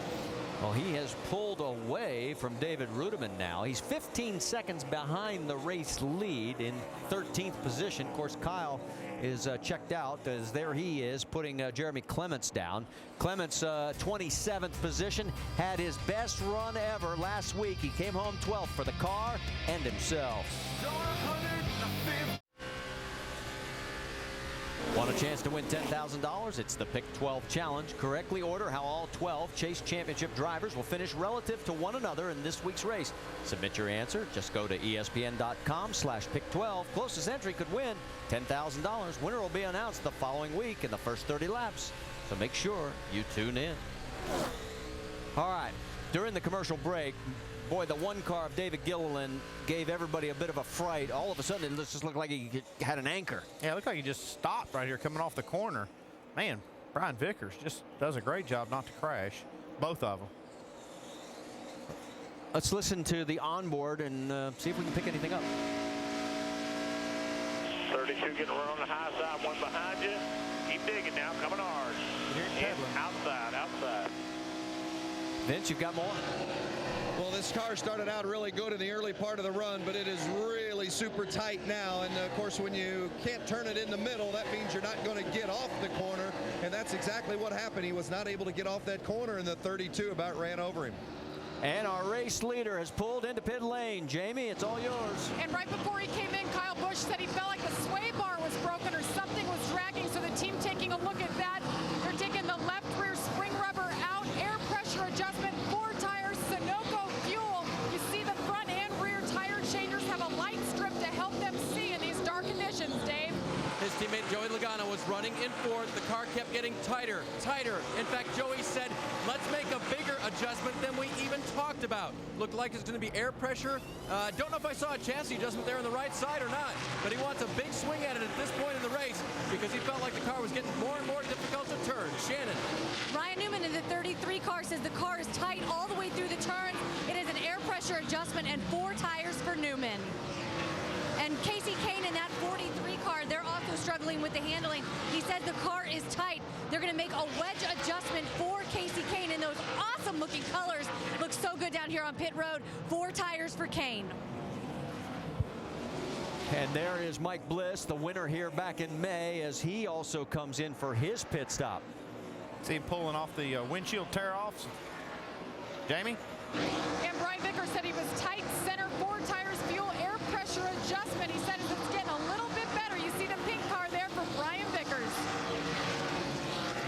The one car of David Gilliland is in. We just mentioned a moment ago the car had really gone tight. They're going to make a 4-tire change, air pressure adjustment only, along with Sunoco fuel. Gilliland got no practice in this car at all. He was surprised at how good it was early, but he had his hands full late in the run. So all these pit stops under green and waiting for Carl Edwards, and here he comes. He peels off from 3rd. Now, he missed pit road the first time. There's the commitment cone. He realizes, I'm not going to get down. Oh, no, that was Vickers. There, yeah, there it was. They went by right there. Yeah, he wanted to get down, but the one car was underneath him. Dave? The pole sitter, Carl Edwards, had fallen back to 8th position during this run. That'll be a wedge adjustment in the right rear of the car. Also air pressure as well. They needed to work a lot on this race car. Carl just could not turn it, and he was falling back further and further. Good stop for these guys. He's back off pit road. And while all this is going on, David Ruderman has trouble, and they have stalled the car and got to push it back. And 16 is in for Matt Kenseth, our race leader. Shannon. Matt Kenseth says the car is too tight. Another driver battling that condition on the racetrack. Air pressure, 4 tires for the 2-time Charlotte winner. We can tell you also the 99 of David Ruderman is back under power and pulling down pit road. Jeff Burton has rotated through to the race lead, but remember, he still has to make a pit stop. He last stopped on lap 18. Look at this 4-wide. Oh, this is going to be big. Yeah, that was a Stephen Wallace into the wall. The one car, Gilliland. Yeah, that was David Gilliland made a really risky move there. Put Stephen Wallace in a bad position. And that's the second time this weekend that Kevin Hamlin's had his car smashed. Yeah, Stephen's car is torn all 2 pieces here. Sorry, my friend, that's terrible. This may Steve-O. just put Justin Allgaier, unless something happens to him. There goes Justin by him. Remember the battle for 5th, and Gilliland, I'm sure, is not going to be real popular with a couple of guys right now. And I'm thinking he might even got down in the grass with his left side tires. Yep, he made it 4 wide coming through here. You see, he gets a big run on these 3 cars. And I think Stephen was doing a great job being a little patient there. He could have pushed the issue even before. But right here, the track narrows up. Gilliland goes through the grass, and that shoots him over into Stephen Wallace. Just a huge mistake right there. Boy, John West Townley did a nice job of not making it a 4-car deal. On board with Gilliland. Listen. Look who you're messing with. 4 wide, 4 wide. Come on, man. Hold on to it. On board with Stephen. Middle 3, got the 1 coming in here with fresh. Top of 4, middle of 4, inside. Yeah, Stephen just got blindsided right there. Hang on to her, Steve-O. From across the track, watch, you'll see the left side tires go into the dirt right there. And there he goes. Okay. All right, leaders are coming back in, so let's send it down to Jamie. And Jeff Burton's taking advantage of this. He didn't have a great qualifying spot, so they're taking advantage of track position. This is the second time pitting tonight. They pitted lap 18 and took 2 tires. They're taking 4 this time, Vince. The 88 of Brad Keselowski started 29th, came in 3rd, says that was an awesome call, Pops. It was free off the corners, don't want to change anything. Dave? Tony Stewart's car very tight, 2 rounds up on the track bar, plus a spring rubber in the left rear. 4 tires full of Sunoco fuel. Eric Darnell on pit road as well. He'll get 4 tires. Another chassis adjustment for Darnell. And those are all cars that last pitted on lap 18. You can see as the race off pit road, Keselowski and Leffler pick up a spot. Kyle Busch picks up 9. No tires, obviously, just topping off with fuel. And Mr. Blaney loses a couple. Our race leader, as we sort all this out. Right now, we'll wait and see where the pace car picks everybody up at on the racetrack, because we've still got the wave around to take care of. So wait for the official crossing on the timing and scoring line. Yeah, we had so much going on there with that crash right in the middle of the cycle of green flag pit stops, and we had a handful of cars, quite a few cars actually, that pitted on lap number 18, which gave them 18 laps they could run longer. And we are being told that the 28 of Kenny Wallace is now the race leader, because he has not pitted since lap 18. So we'll take a quick break here, sort everything out when we come back. All right, let's give you the wave rounds first here at the Dollar General 300. There were 9 of them. Kane, Logano, Kenseth, Vickers, Bliss, Rudiman, Edwards, Newman, and Justin Allgaier. It will be Jeff Burton now, as Kenny Wallace did finally take his pit stop. So it'll be Burton with Brad Keselowski, Jason Leffler, Dave Blaney, Kyle Busch 5th, Eric Darnell 6th, Tony Stewart 7th, Al Mirola 8th, Keller now 9th, and Sorensen 10th. And Jason Keller in 9th.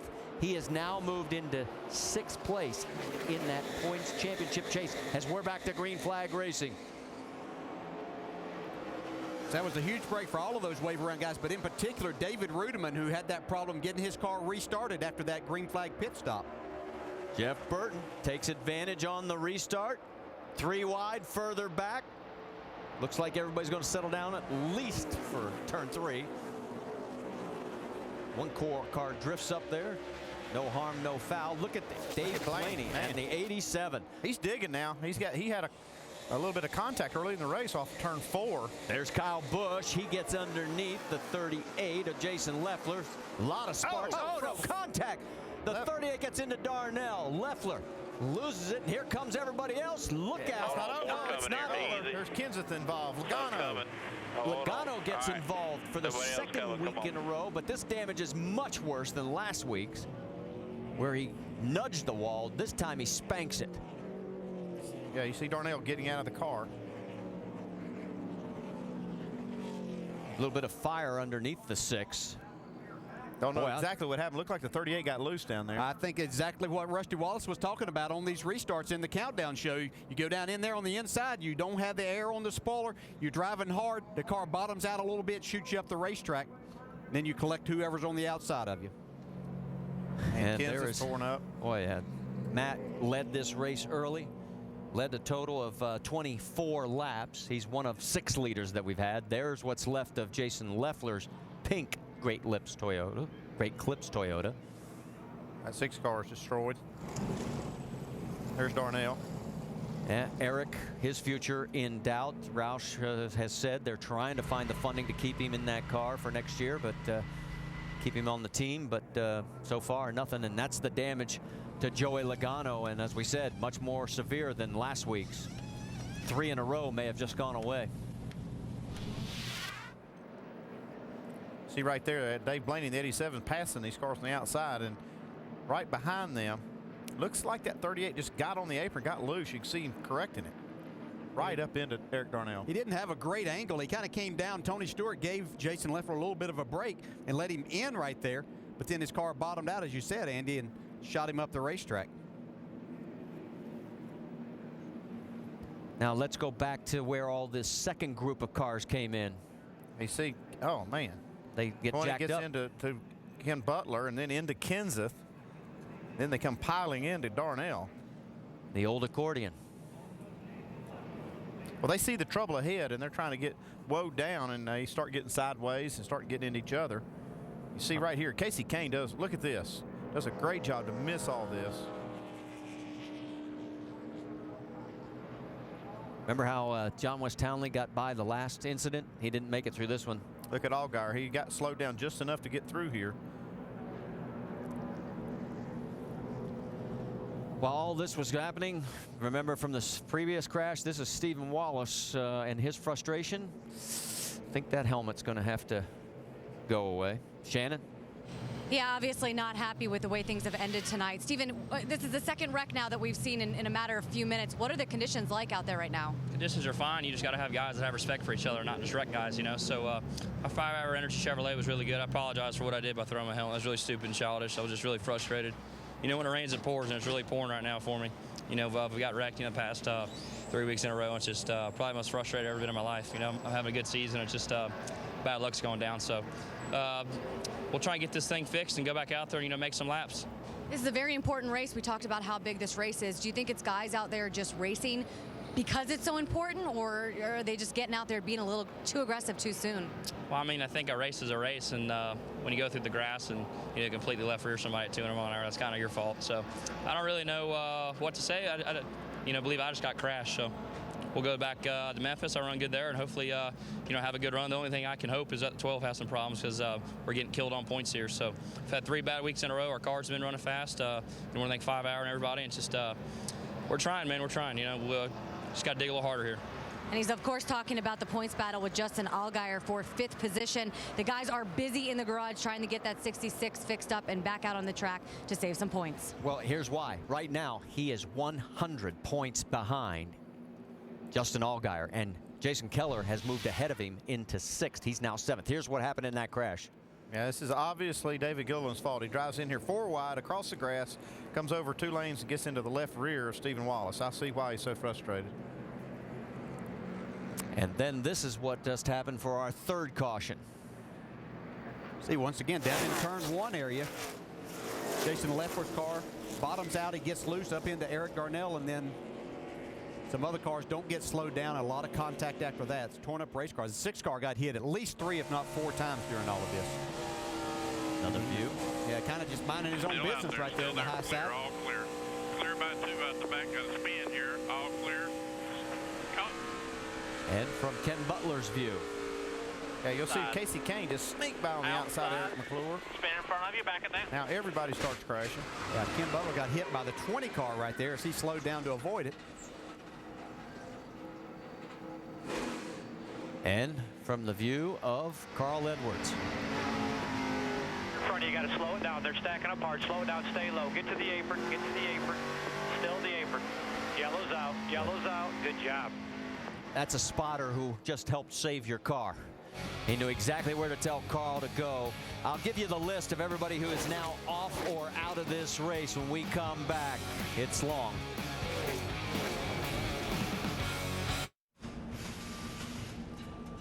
A very frustrated Jason Leffler as he looks at the crew working. The list is long on to how many cars are behind the wall right now. We saw Carl drive through it. Let's get with him on the in-race reporter and find out what his thoughts were. Hey, Carl, DJ, you got a copy? I got you, Dale. Well, from our vantage point, that looked pretty close, huh? You think it looked close from your vantage point? I don't know, the little mouse about jumped off of my car on that one. All right, well, we're glad you made it through that. How's your car? You know, I think it's better now. What we did was we started too tight, and I was really battling just being able to go fast to the corner. And Dan freed it up here a little bit, and we'll see if it's enough. Any change in the racetrack so far from maybe what you saw last night? You know, it gets a little more slippery. The track gets a little slicker as we go, and then the thing that we didn't see in practice is we're running slower. You know, we're running a little lower speed, and so the car acts a little differently. But really, it's staying pretty close, just a little slicker. All right, man, I know you're in the middle of a race, but we'd be remiss up here in the booth without saying our congratulations to you and your wife, Kate, on the announcement that you're going to have a baby here in the near future. Hey, thanks a lot, Dale. I appreciate it. Yeah, talk to me anytime, man. I enjoy it. I'm kind of bored out here running around under yellow. All right, buddy, go forward. We'll talk to you later on. All right, see you, man. Didn't look boring. Tell Carl he can give the list of all the cars that are going to be off or out. Let's get the flip side of this story first, Shannon. Well, you can see the guys working on the 38 car back here in the garage down here with Jason Leffler. Can you tell us what happened out there, Jason? I just got loose, getting run over. I mean, we didn't have the race car to start up in third position, and I was getting run over from the restart. Got into one too hard. I think the 5 was under me and just got loose right in the middle and wiped out, whoever was in the top 10 there. I feel really bad about that, but this was not one of our best nights. We didn't have a good car. The great clips camera's usually really fast. It was good here in the spring, and tonight it wasn't. And but the way the strategy worked out, we were able to. Pit crew did a great job. The way it all worked out, we restarted third, and we should have never been there. Jason, I saw you walk over to Matt Kenseth, who's parked right next to you in the garage. What'd you say to him? I just told him sorry. I mean, wiped out him and Darnell, and who knows else, but. I don't know. I should have known better. I should have known we should have had a better car. I should have known better. And it's just a tough position to be in, I mean, you start up front like that, you got to have a car to stay there. Thanks, Jason. Vince? Well, and certainly frustrating for Matt Kenseth as well. He was running up front in this race in the early stages of it. What happened as you tried to slow down there when you saw it happening in front of you? Well, I saw it maybe a little later than some others, but I seen it when I entered turn 1, and I was following Casey, and Casey went outside of that trash bait car, and I followed him out there, and I could see that car spinning and caught me in the left rear there and just got me caught up in an accident. So you knew it was going to be exciting. You had some cars in there that were probably 7 or 8 tenths off some of the other cars because of pit strategy and that 20-lap fuel window deal, so we just kind of got collected up in a mess. He had a better car than he deserved, standing here talking about it, guys, unfortunately. Jamie? And Eric Darnell has been released, and he's okay. And Eric, you said you didn't really see what happened until you saw the replay. What do you think? Just a tough deal, a racing deal, I guess. I initially thought that the 5 had gotten underneath the 38. They're getting into 1. It might have crowded him a little bit, but after seeing the replay, it looked like the 38 just kind of bottomed out and he lost it and run up the track and hit us. But just a tough break for our Northern Tool and Equipment Ford team. These guys worked really hard in practice at putting a good car underneath me, and we had a solid car tonight. The first 2 pit stops, we made some really good adjustments, and I felt like we were heading in the right direction with the car, and we were running, I guess, 6th right there when that deal happened. But we're just looking to get a good finish tonight, and unfortunately, it didn't happen. I hate it for all the guys back in the shop that are going to work on this thing. Now we got another tore-up race car, but it's a pretty tough deal. Thanks, Eric. He'll be back in the car next week at Memphis, guys. Yeah, that crash right there was a product of just that cycle of pit stops. It fell in there, that caution that broke them all up, and you had some guys that were staying on the racetrack, and they restarted in front of a lot of fast race cars, and that's what you heard Jason Leffler say. All right, here's the list. Kenseth, Butler, Leffler, Darnell, Stephen Wallace. They're listed as off behind the wall. Hamlin is out, O'Quinn's out, Green's off, Carter off, Ponstein, Stenhouse Jr., Miller, Setzer, Chapman. 13 cars, some of them starting parks, obviously, but a lot of carnage. Now, the lucky dog from Aaron's goes to the 96, this time Michael McDowell, and we missed the one earlier because we got back to the crash so fast. That was Kevin Conway on the last time around on our second caution. So we're getting ready to go back to green flag racing finally here. We've had 20 laps of caution during these 3 caution periods. Hopefully, no more crashes, guys. Let's go lean, mean, and green the rest of the way here at Lowe's. See Jeff Burton there on the outside and spin his tires a little bit. It's Keselowski alongside in second, then Kyle Busch, Stewart, then Annette and Blaney, the top 6. 22 cars on the lead lap, and believe this or not, folks, Joey Logano and Sorensen, they made multiple pit stops during that caution. They stayed on the lead lap. He pitted 5 times under the caution. Brad Keselowski get just a little bit loose there, coming out of 4. Boy, 3 wide, and look at Casey Kane. He was the meat in the sandwich for a second, but he finally gets ahead and manages to get past. Now he looks like he's going to go underneath Kevin Conway in the 26, and he's back in that middle. That's not a good place to be. Just thinks better of that and falls in behind Mike Bliss there. See if they could go on the inside and make some headway. Brendan Gaughan in the 62 as well. There's David Rudiman. As we told you, he got refired. That's 3 wide coming through the tri-oval. That's Vickers, the meat in that sandwich. Look out, fellas. Holy smokes, these guys. They're racing like it's the last 5 laps. Yeah, these two right here racing for second place. Brad Keselowski and Kyle Busch. They've been side by side since the restart. Keselowski hanging tough on the outside.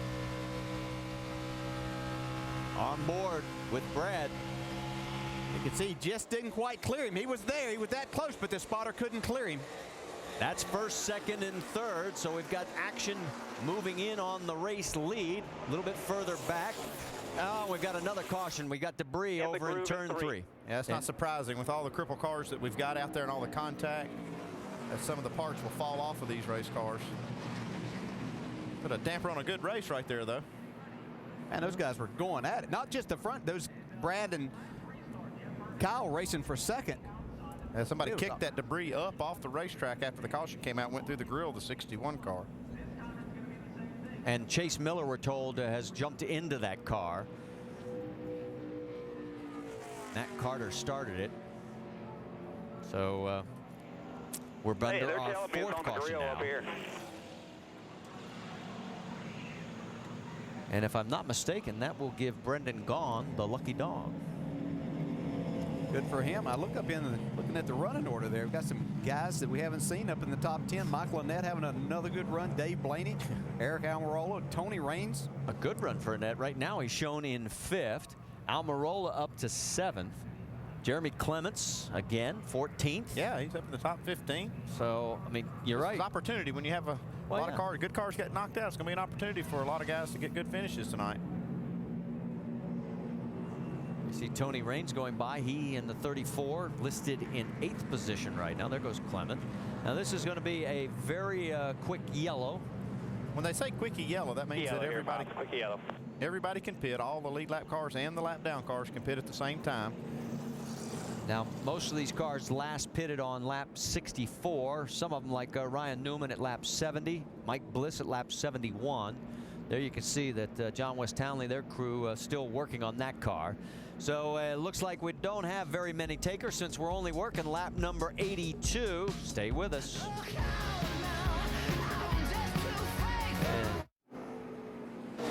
Half a lap to the restart. 2 quick things. Tomorrow night, race number 5 in the chase for the Sprint Cup from this very Charlotte racetrack. The NASCAR Banking 500, only from Bank of America. That's 7 Eastern on ABC tomorrow night. One other thing.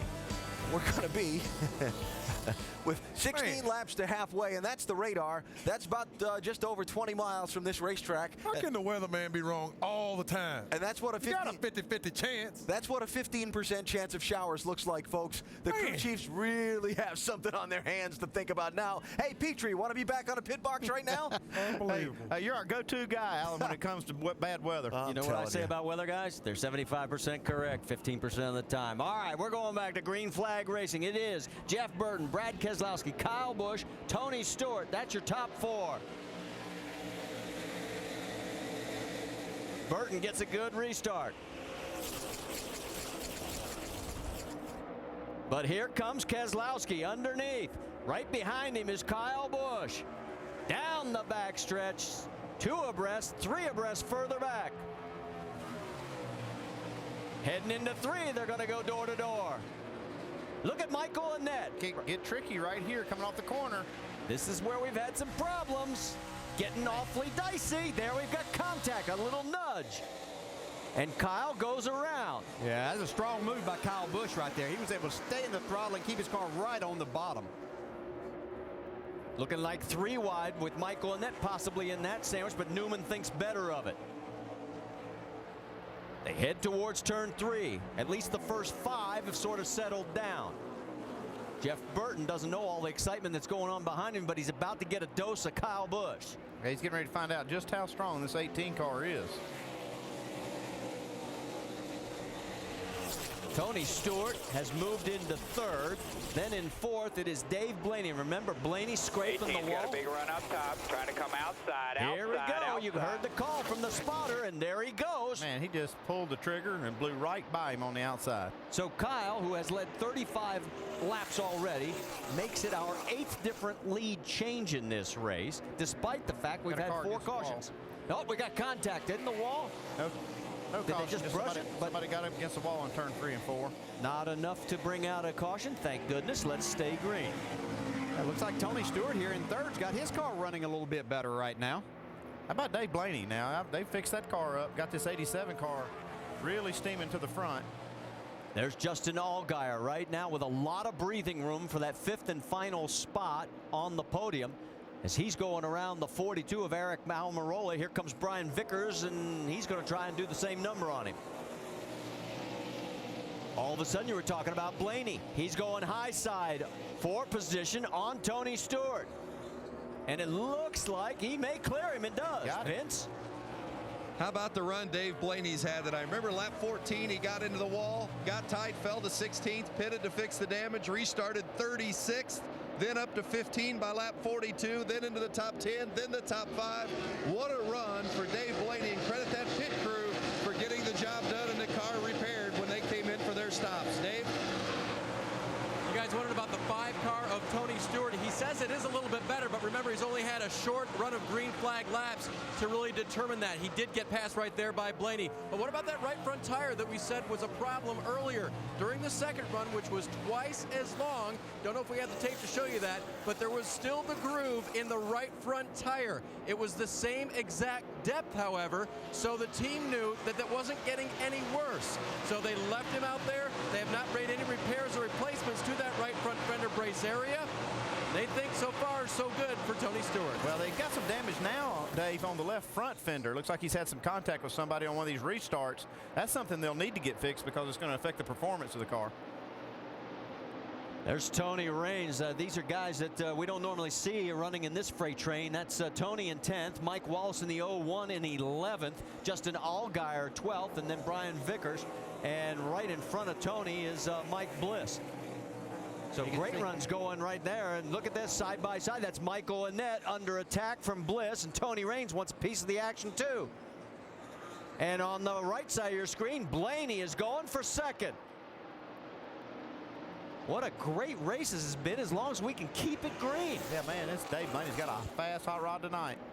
Tricky off turn 4 right there on the bottom. Drop, boy, and Burton almost gets up against the wall and keeps the momentum to get back to position and clears.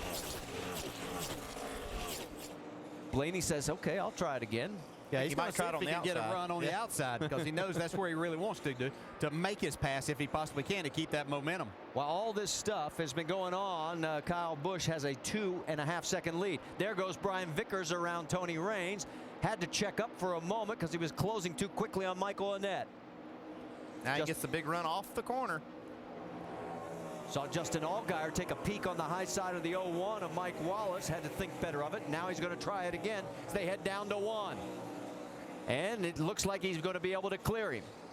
Meanwhile, let's go back to this battle because Blaney's back underneath the 29.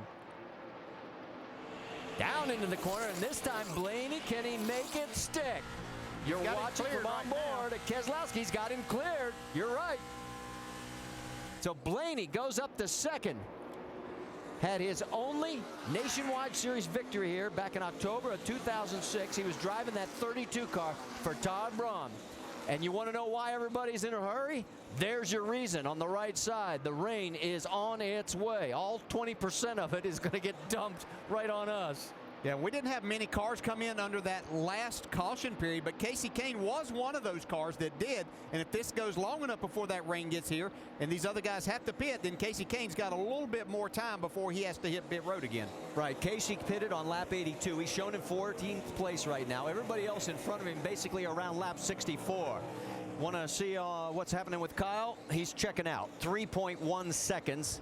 Bye-bye, boys. And he's gone. Here comes Casey as he gets around Mike Wallace. So that moves Kane up to 13th. Well, at least momentarily. And then Rudiman's going to try and freight train right behind him. Wallace not giving up the position easy.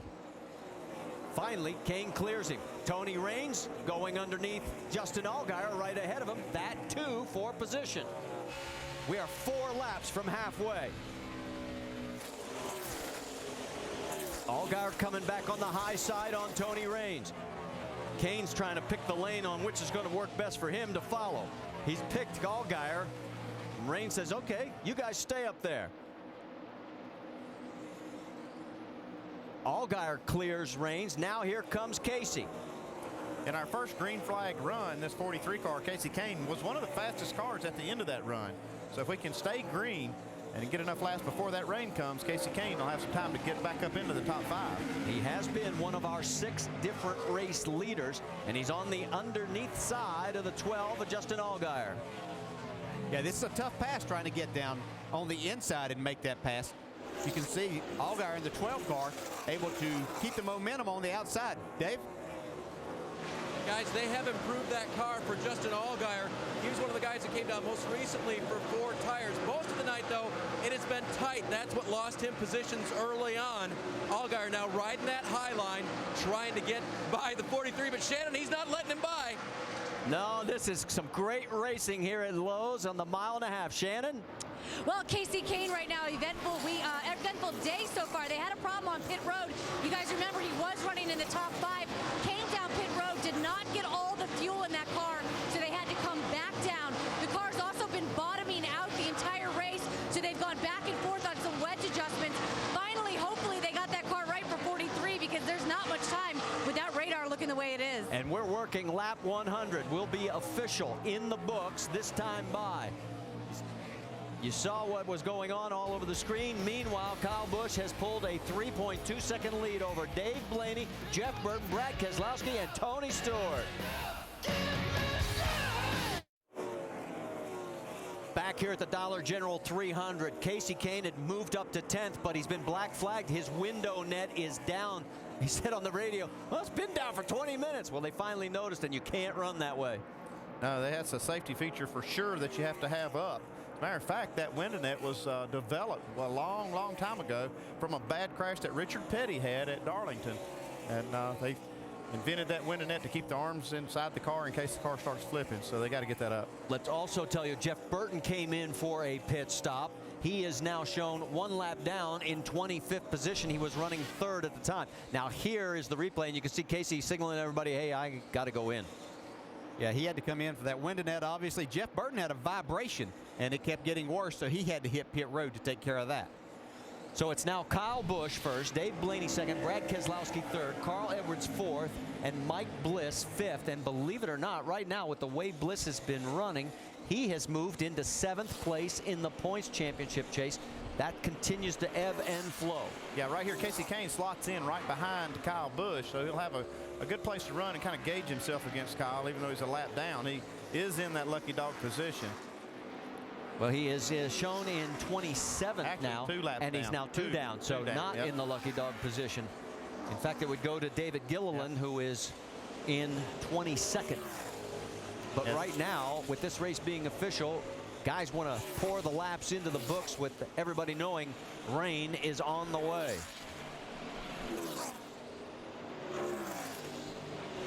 So while we've got the chance with a 4.3-second lead, how about, Alan, you take it over for a Verizon Wireless race rundown? Yeah, it's been a rather eventful first half of the race tonight here in Charlotte. Marty, with Rusty and Brad, take a look at some of the eventful happenings. We got things started pretty early on with some bent fenders. Yeah, you see the 10-car Reed Sorensen just gets loose. Ricky Stenhouse gets in the back of him. A big mayhem right there. Ricky's car tore up big time. That was 12 laps into the race. Then at lap 63, middle of a cycle of green flag pit stops, David Gilliland in the one on fresher tires than some guys. He gets underneath Hamlin and just flat takes Stephen Wallace out, who had a good, fast race car. Big mistake by David Gilliland. He wrecked some good race cars right there. So they go for the restart from that wreck, and right away after the restart, have another wreck. Oh, boy, you see the 38 car. Watch this. Yeah, Jason Leffler just gets loose, goes up the racetrack, takes out Eric Darnell right there. And this is one of the biggest race wrecks of the night. Take a look at this. Everybody's stacking up behind. Oh my gosh, there's only, I was looking, all the Roush cars getting wiped out. There's the 16 car. getting tore up. Roush has only got 1 car left out of 4 that he started with. And so as you watch Kyle Busch with a huge lead, some of the other drivers who were contenders earlier have had different troubles. There is the 43 car, Casey Kane. We saw that just a minute ago on pit road to get that safety net, the window net put back up. Andy referenced the big wreck that Richard Petty had back at Darlington many years ago that led to the innovation of that. Check this out if you've never seen this video before. Boy, just an unbelievable crash. That's incredible. Comes upside down, and you see the King hanging there upside down. Watch this thing when it stops. You just see his arm hanging out. There he hangs upside down, hanging out of the race car. That was the damage to the retaining wall at Darlington Raceway in South Carolina back then. The King hurt in that accident. And so again, as often is the case through racing, from bad things come good safety innovations, and that window net a must for drivers now, and you got to pit if it's not up. Of course, Richard Petty, one of the nominees for the NASCAR Hall of Fame, and congratulations to him for that honor. Again, May 23rd of next year, the induction, along with Junior Johnson, Bill France Sr., Bill France Jr., and Dale Earnhardt.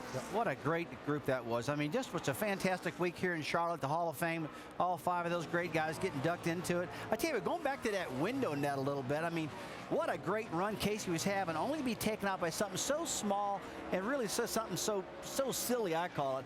I used to get in those cars and put a little piece of tape around there so you wouldn't have a problem. Race for 5th place here, 32, Brian Vickers, 33 is Ryan Newman, and the Vic moving forward. The Braun Racing Team running pink cars tonight along with their sponsor in support of the awareness of breast cancer and those who are suffering from it, and we tip the cap to them for that tonight.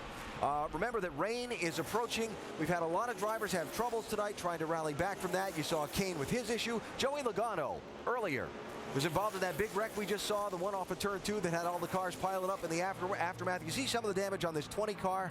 Logano pitted 8 times under the caution for that cleanup.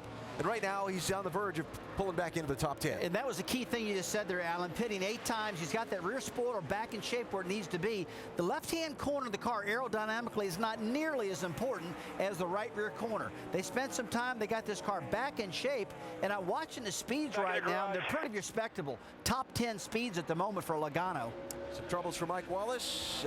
Engine failure being that's reported. Too bad. Mike was doing a good job and got up around the top 15, run really hard, and was really racy. Hate to see Mike have trouble. Joey back into the top 10. That's the 10th spot he just took from Tony Stewart. And remember, on that 5 car, they've had concerns with the right front tire all night. He also had a little contact and a little 3-wide dust up after a restart. So Tony is falling backwards and sliding out of the top 10. Kyle Busch leading. His rival for the Nationwide Series Championship, Carl Edwards, is running in 4th place now. Key moment in this one tonight, Carl started on the pole, never led a lap, and has not gotten 5 bonus points toward the championship. That's big when you start on the pole and can't collect those bonus points when you're trying to catch a guy for the title. So how close is the rain? 84 laps to go, and these leaders coming up on a set of pit stops. I can't stand the rain. Back here at Lowe's Motor Speedway, where our aerial coverage provided by Goodyear. New Fuel Max tires help you get there on less gas. Calculate your savings at GoodyearTires.com. How about if we go up to speed with Nationwide Insurance? Let's start off with our race leader. Jamie, you're up. Well, it has been 11 races since Kyle Busch has gone to victory lane in the Nationwide Series. Could tonight maybe be his night? Well, the team right now, talking to the driver, he says the car is good. It's a little wiggly, but he likes it right now. They're looking at lap 133 to come in for a pit stop, Vince.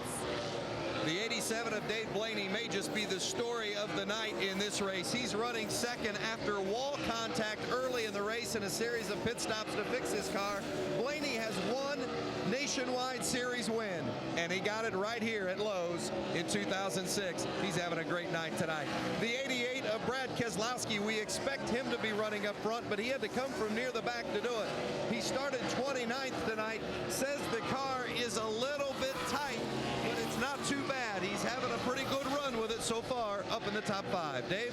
To try to beat the JGR juggernaut, Carl Edwards' group put together a brand new race car. It was ready before Fontana, but then when they got back from Fontana, they had to take it to the K-Rig on Monday, the 7 post on Tuesday, the wind tunnel on Wednesday. They finally got it to the track here on Thursday.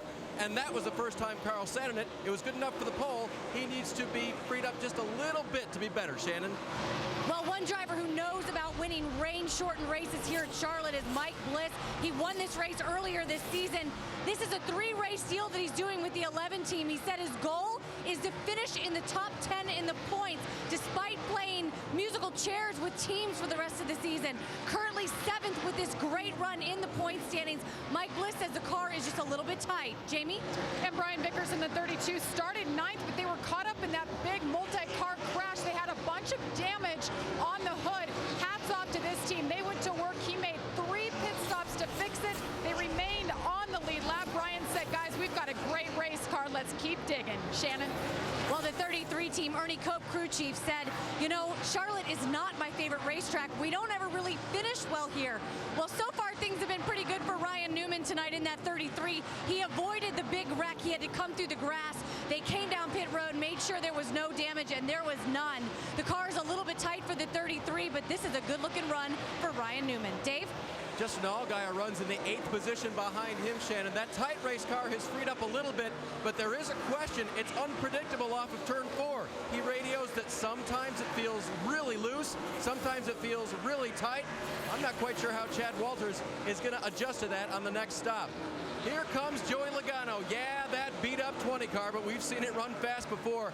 Great job by these guys to get it back in the show, and another solid run for Joey Logano after all that trouble in that wreck. Vince? Well, another one of those guys that may be a surprise to you running in the top 10, the 34 of Tony Raines. It has been a good run for Raines. He started 35th tonight. He's picked up 25 spots. Says the car's a little bit free. They haven't made many adjustments tonight, just an air pressure and a track bar adjustment, but another good run for the 34. Marty?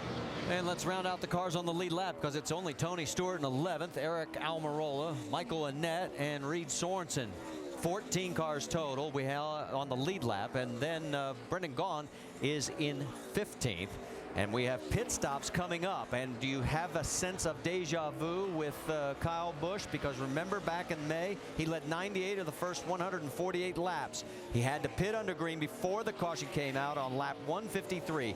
The rain came on lap 170. He ended up finishing 3rd in that race. And look at how close the rain is. It's about, what, 15 miles? Not far. It's going to get here before the end of the race.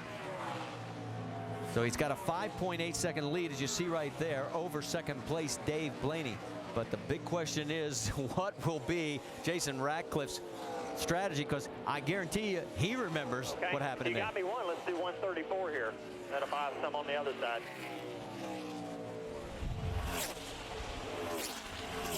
He's led 79 laps so far. We've had a total of 9 different lead changes. He's one of 6 leaders in this race, and we are 70 laps away. And oh, Jason Keller's in. Let's go over the wall. Have a good one. This is the money stop right here, boys. This is the way it's done.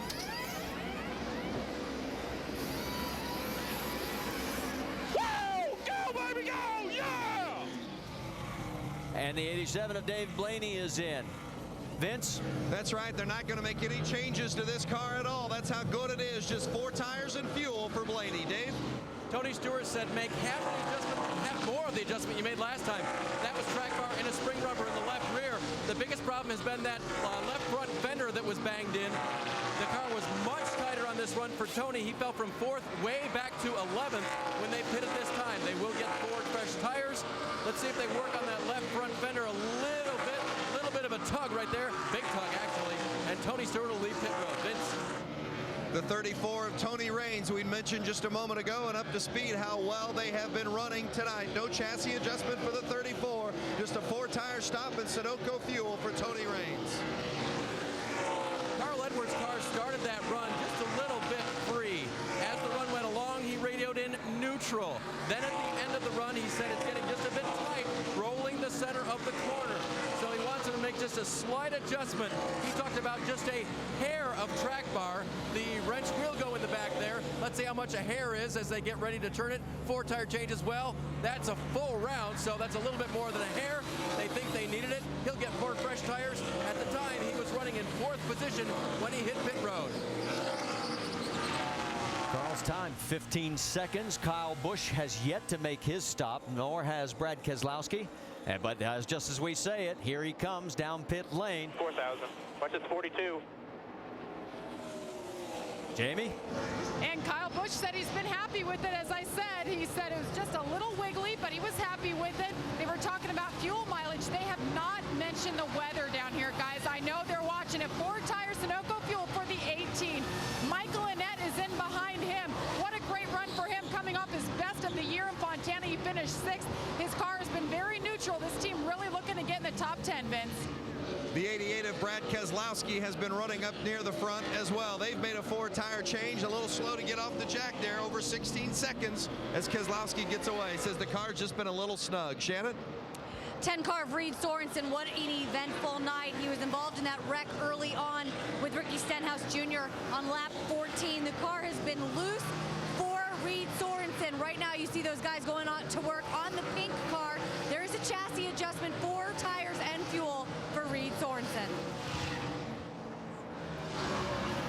Mike Bliss is also in right now. Mike Bliss having a great run today. He's on a 3-race deal with this team. He says the car is tight. There's going to be a chassis adjustment and 4 tires on this, the money stop.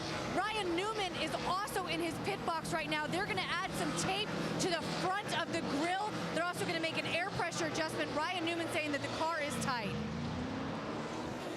And through all this, Brian Vickers may look very good if the rain hits. Remember, he last pitted on lap 82. Second place is Justin Allgaier right now. There is David Rudiman as he is peeled off. Jamie?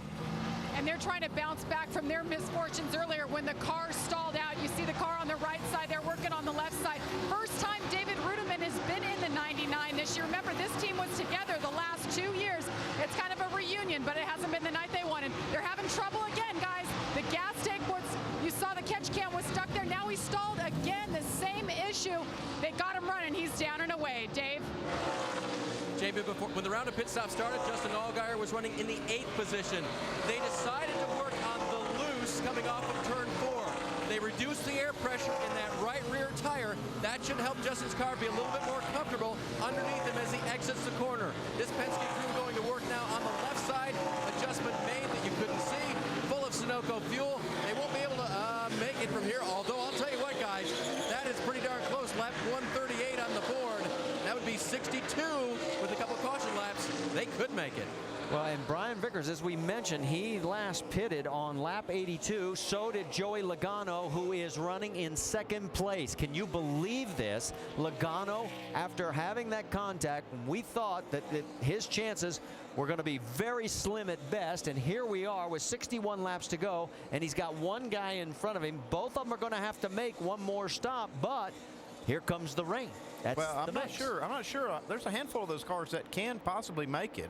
Kyle Busch being one of them. I mean, they can stretch that fuel just a little bit in this run and make it. I guess the big question is this rain? Are they going to be able to outrace the rain? Correct, and that's the whole point. He had 14 laps in hand over Justin Allgaier, who just came in. So, you know, it's just a matter of can he hold on, and does the rain help him, or does it stay dry enough so that both those cars, 1st and 2nd, Vickers and Logano, will have to pit. Brendan Gaughan right now. We only have 4 cars on the lead lap, folks, because of these green flag pit stops. Tony Raines is a lap down because he did pit. It is Vickers, Logano, Brendan Gaughan, who's 27 seconds behind the race lead, and Kyle Busch, who is 29 seconds. Kenny Wallace is shown in 5th, 1 lap down. This has really turned into a bizarre flip. Yeah, and this is a lot different than a lot of other tracks. Vickers is getting ready to come on to pit road, but he hasn't been losing any time. Matter of fact, he's running as fast as anybody out there on fresh tires. And you can take a look at the fuel window right there as they are winding down. And it's just a matter. Brian Vickers just saw that, so he's coming in for fuel. Yeah. I'm not going to stretch it another lap. Jamie? See, the teams and the drivers do watch and listen to us. It was time for Brian Vickers to come in. Remember, they had a lot of damage on the nose of this car, and it has remained a rocket ship. This team's last win came with Kyle Busch last year. They're hoping to get it done tonight. 4 tires, and as you heard Brian Vickers on the radio, the car is good. It's the best it's been all night, guys. So obviously his fuel mileage there late in the run as we stayed green. We talked about how many laps he had in hand, but not able to stretch it as far as they wanted to be able to. So he goes back out. Means that Joey Logano now takes over the race lead, but he's got to stop coming up as well. Logano last pitted on lap 82. You can see his cycle here and how they were able to stay on that lead lap, pitting like, what was it, Alan said, 8 times, and kept beating on that car. And here is David Gilliland in, Vince. Well, and Gilliland had that great run going early in the event today before the contact, and that's thrown his race off. It's a 4-tire change, trying to salvage something out of this one here today. The fuel, the Sunoco fuel as well, clear off the front of the grill, and Gilliland is down and away. So as he goes back out, we'll tell you that it is Logano, Gone, and Kyle Busch, the only 3 cars on the lead lap, and here comes Brendan Gaughan. So Gaughan in second, peels off. Remember, he finished second here back in May. 45 miles an hour, you feel like you're snail's pace. Yeah, just the fact that this 20 car, if Logano is running as long as he is, means that those Gibbs cars are getting great mileage. Shannon? Brendan Gaughan, another one of those drivers involved in the early wreck. You see a chassis adjustment going on. The words he said has been extremely tight all day long for this 62 team. Those guys go on the left side. It's going to be 4 tires, chassis adjustment for Brendan Gaughan. Dave. Joey Logano finally gives up the lead. He's got a chassis adjustment in there for a tight race car. And guys, for the last 12 laps, he's been fending off, if you will, mentally a vibration in that race car. So many things banged up in there. I'm not surprised. They're going to get it full of fuel, and if their mileage stays where it is, he should be able to make it to the end.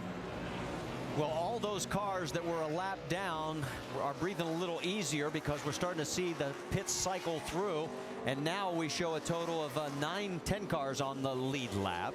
And it will continue to grow because we've got a couple of more cars still to go. And the caution did not come out. So this race still not over.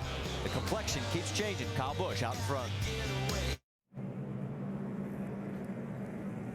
We are under caution here at Charlotte. Our aerial coverage provided by Goodyear new Fuel Max tires. Help you get there on less gas. Calculate your savings at GoodyearTires.com.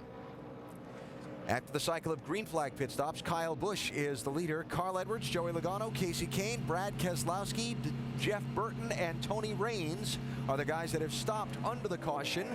Meanwhile, Kyle Busch, Dave Blaney, Brian Vickers, they have stayed on the racetrack and run in the top 3 spots. So what happened to bring out this yellow flag? Well, trouble in turn number 2. Yeah, imagine that. Yeah, off of turn 2. We've been talking that all day long, haven't we, Brad? Here's Kevin Conway gets loose. Boy, the baby starts pushing in front, and then the rear comes around. He stays in the throttle. Does a good job holding on to this baby, and look at the guys behind him do a good job getting around him. Watch Michael Annette come into the picture here in that yellow and red car. Look at him. Whoa! Gets her woed up and gets around him. But I tell you, yet another caution on a caution-filled evening. Hope we can get these guys through these last 51 laps like I see them finish under green flag. Rain approaching. The leaders should be able to make it from here to the finish on fuel. Don't think that's a problem anymore. The real problem is the guy driving that 18 car. He's real fast, and they haven't been able to slow him down yet.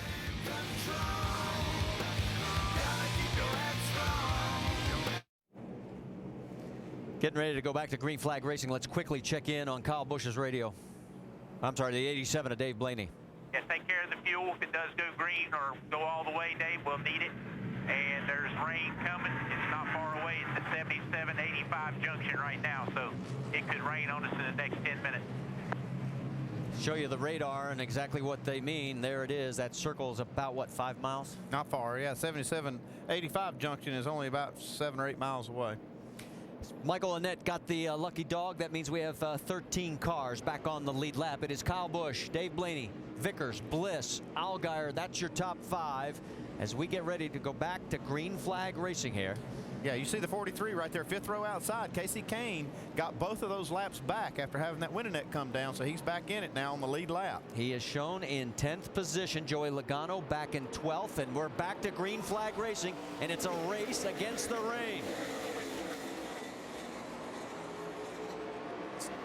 Mentioned that Carl Edwards and Brad Keselowski took the opportunity to come to pit road, so they're definitely going to have enough fuel to go to the end. Look at Newman, 3 wide, and he goes around the 11 of Mike Bliss. A very gutsy move, because we've seen a lot of problems tonight when we had 3 wide, and here he goes again. Yeah, he's trying to make some time right now up on that high side. He's got Allgaier, and he's got Vickers right in front of him in the 32.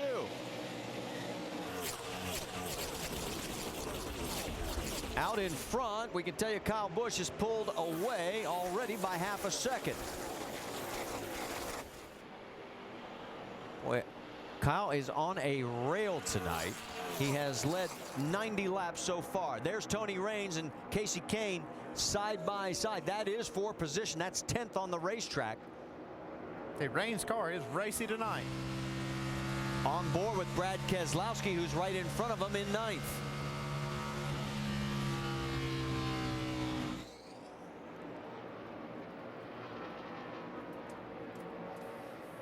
There is what's left of Stephen Wallace's 66 car. Remember, they said they were going to try and get back out into the race, try and pick up a few laps. He is 88 laps down, but they're going to try and pick up as many points as possible. On the right side of your screen, Casey's got the 88 of Brad Keselowski in his sights. Yeah, Jason Leffler came out earlier with his damaged race car, could only make about a lap and had to take it back to the garage area.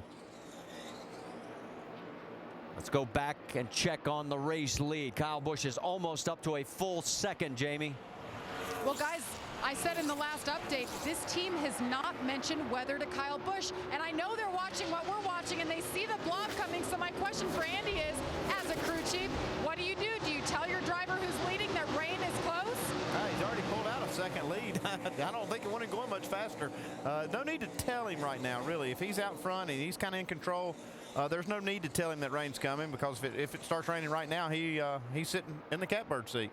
Carl Edwards, Jeff Burton, that's for position, as was the pair right behind him, Brad Keselowski and Casey Kane. There is Newman. He's got the high side on the 11 of Bliss. Vickers, his next target.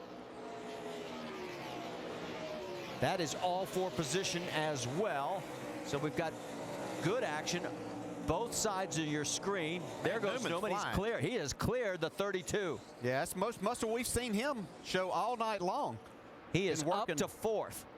Making nice adjustments on this car for Ryan Newman. In 3 and 4.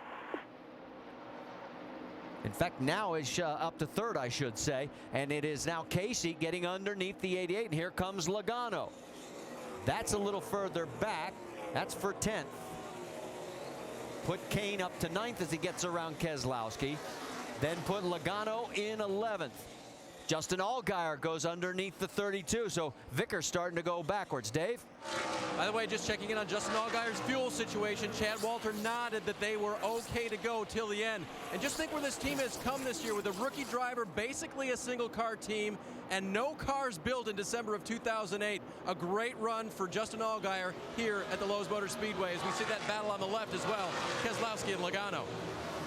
While all this is going on, you mentioned Allgaier and the battle. We can tell you the 66 is back in pit road, so we'll keep you updated on that. But there's so much good action going on out there, and there you see Logano clearing and taking over the position for 10th over Keselowski.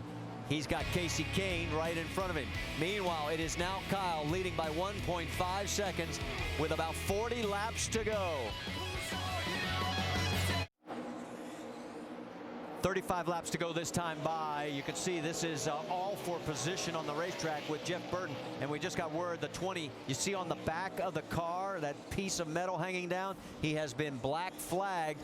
So Joey Logano's chances for a 3 in a row, which looks a lot better than they did a few minutes ago when he was in that big crash, now are going to go away because under the green, he's probably going to go a lap down. Yeah, they've done a great job to keep this car in contention after having it torn up so much, but they are going to have to come in and clean this up and get that piece that's dragging off of there before it falls off and goes through somebody's grill, or even worse, flying up in the stands or something. So they want to get that cleaned up. Well, Jeff Burton leads that freight train. Casey Kane, Carl Edwards, Brad Keselowski, and Logano. And we're on board with Carl. And there goes Kane around Burton. He's finally able to get to the outside of Jeff Burton. They've been trying to pass Jeff on the inside. couldn't make that work. Jeff could keep the momentum. Here comes Carl. So the high line looks like the way to go, and here comes Keselowski. So all of a sudden, Jeff Burton drops 3 spots that quick. Joe Logano's on pit road now to get that piece of the bumper pulled off. Meanwhile, we'll tell you Kyle Busch has a 1.9-second lead over Dave Blaney, and Blaney has like a 2-second lead over third. So nothing happening up front. This is where the best action on the racetrack is. Yeah, we were talking about the rain stopping Kyle Busch. I think the only thing to stop Kyle Busch is if these other competitors don't behave and we have some more caution time. Well, let's check in with his crew chief, Jamie. Well, Jason Ratcliffe's sitting here. Jason, a while ago, you guys were a couple laps short. How are you looking now? I think with that last caution, we should be pretty good. We're probably 1 lap to the good, so we'll see here. It looks like we got some weather coming. I don't think it'll get here before the scheduled distance, but if we get a green-white checker, it'll be close. I know some other cars are probably within a lap as well, but our Z-Line Designs Camry's been good all night. The guy's done a great job on pit road, and it's good to have our driver back in good health. All right, well, you know the weather's coming, but your driver, I don't think, knows, so we'll wait until the end and see what happens. Well, there goes Casey Kane around Allgaier. That is for 6th. And to put a period on Kyle as we get ready to head to break, he has won 4 times following a DNF for a crash, 2 of which came right here at Lowe's last season. Stay with us.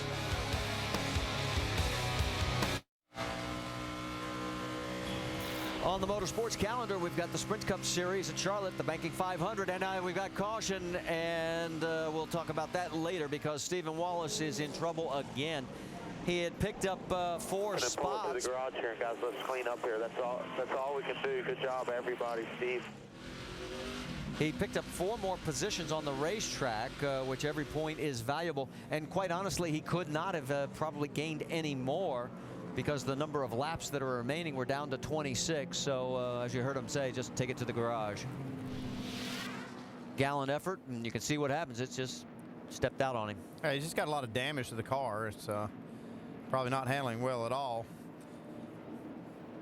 Let's go on board with him.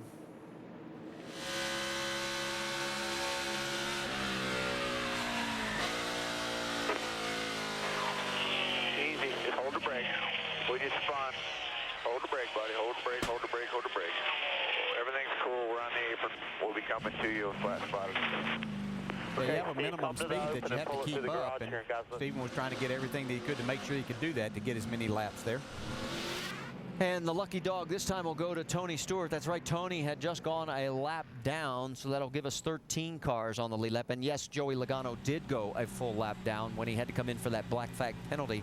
He is shown in 14th position, the first car a lap down. All right, we've got 25 laps to go. Does anyone come? Can I look at the radar first? Can you look at the radar first?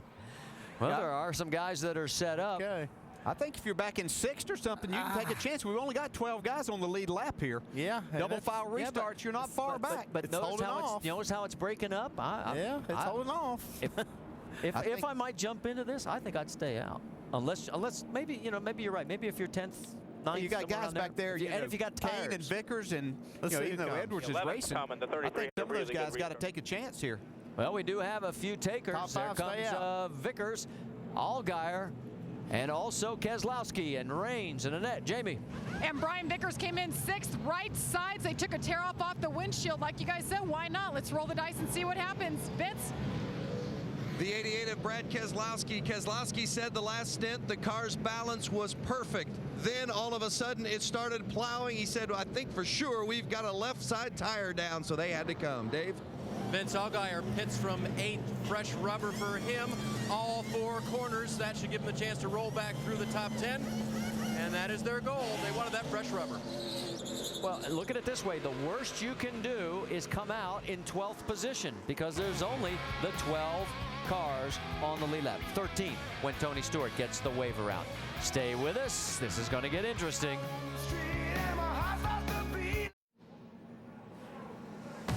Remember, we we tried to tell you about what was coming up on the motorsports calendar. We got slightly interrupted by our 6th caution. Sprint Cup Series action here at Charlotte, the Banking 500, 7 Eastern tomorrow on ABC. Then we got NASCAR now at 10 a.m. tomorrow on ESPN2 and 12:45 late time on Saturday night. And our next stop, Memphis, the final standalone event next Saturday, 3 Eastern on ESPN2. Let's go over the wall as boy John Reese was really giving us a good call. Woo! NASCAR, baby. ESPN. Live action. Coming at you.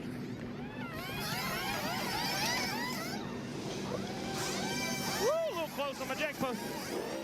Go, baby. Go, go, go, go, go. And it does not end there. Look at this. Is it Will Farrell? No, it's the NASCAR safety crew.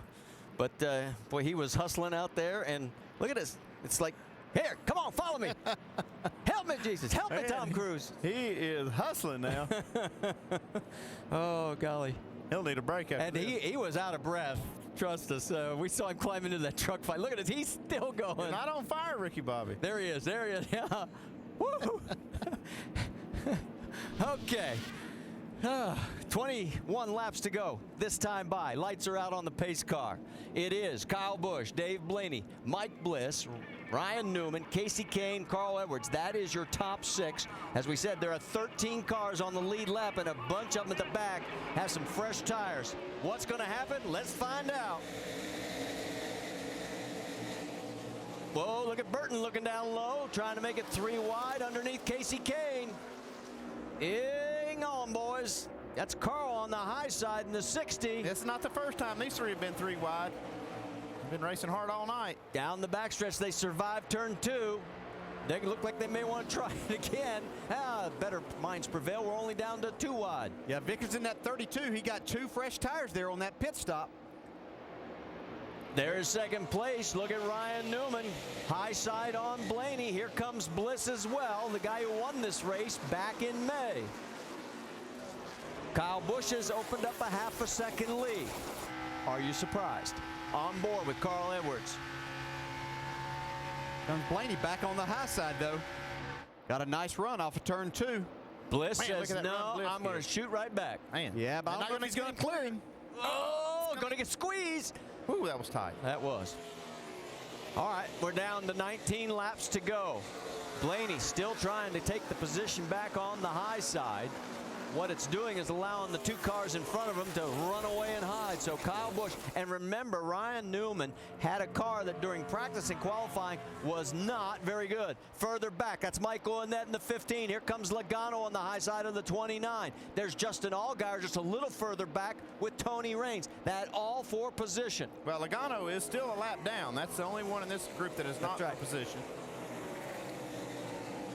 Joey is the first car 1 lap down. If we would get 1 more caution, he'd be back on the lead lap.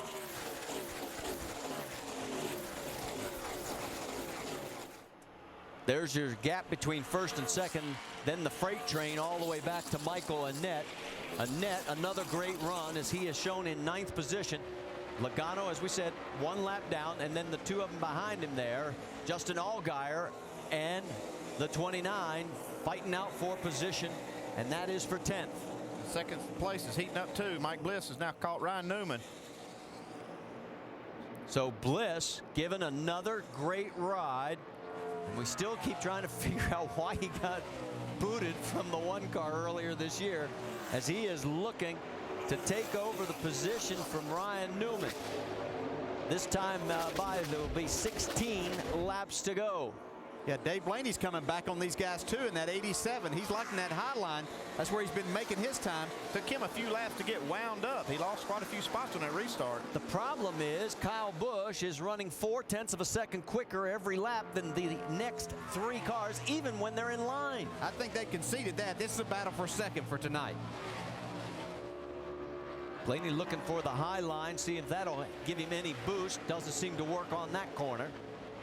Right here is where that works. You get that big run down the straightaway. Now he's getting up on the outside of Bliss.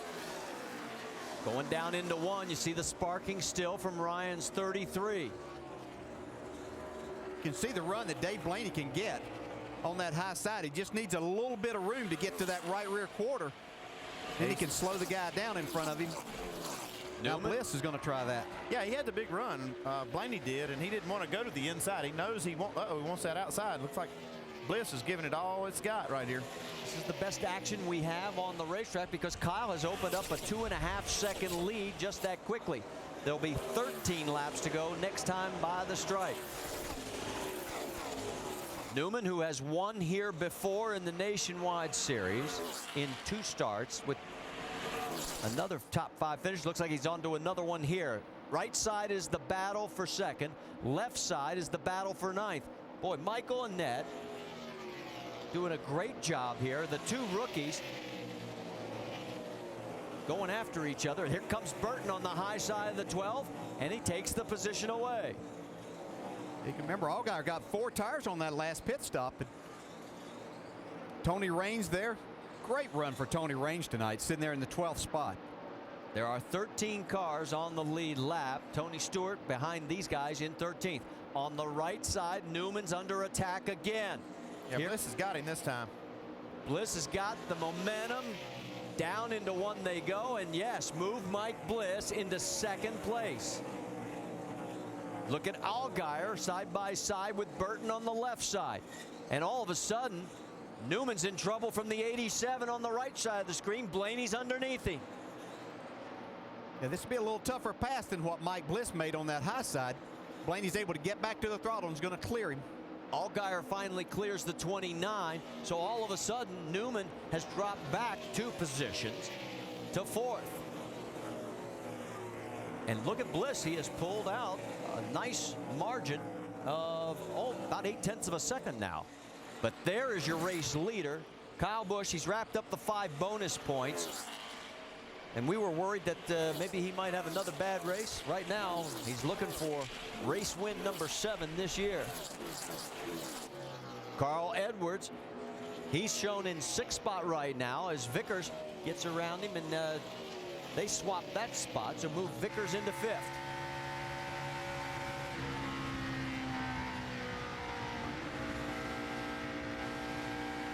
Ten laps to go here at Lowe's Motor Speedway. Right now, everything's sort of all of a sudden settled down into single file. See Kyle Busch there. Here comes Mike Bliss, Dave Blaney, Ryan Newman. That is lap traffic in front of Kyle. The 42 of Eric Almirola. Looking to see if anybody is closing. Almirola does the smart thing, gets out of the way. And you can see that right now, not a lot of great side-by-side going on. A little deeper back in the field. But those guys are a lap down or more. The gap up front right now at 2.4 seconds. The last lap, Mike Bliss is running exactly the same lap time, 30.5.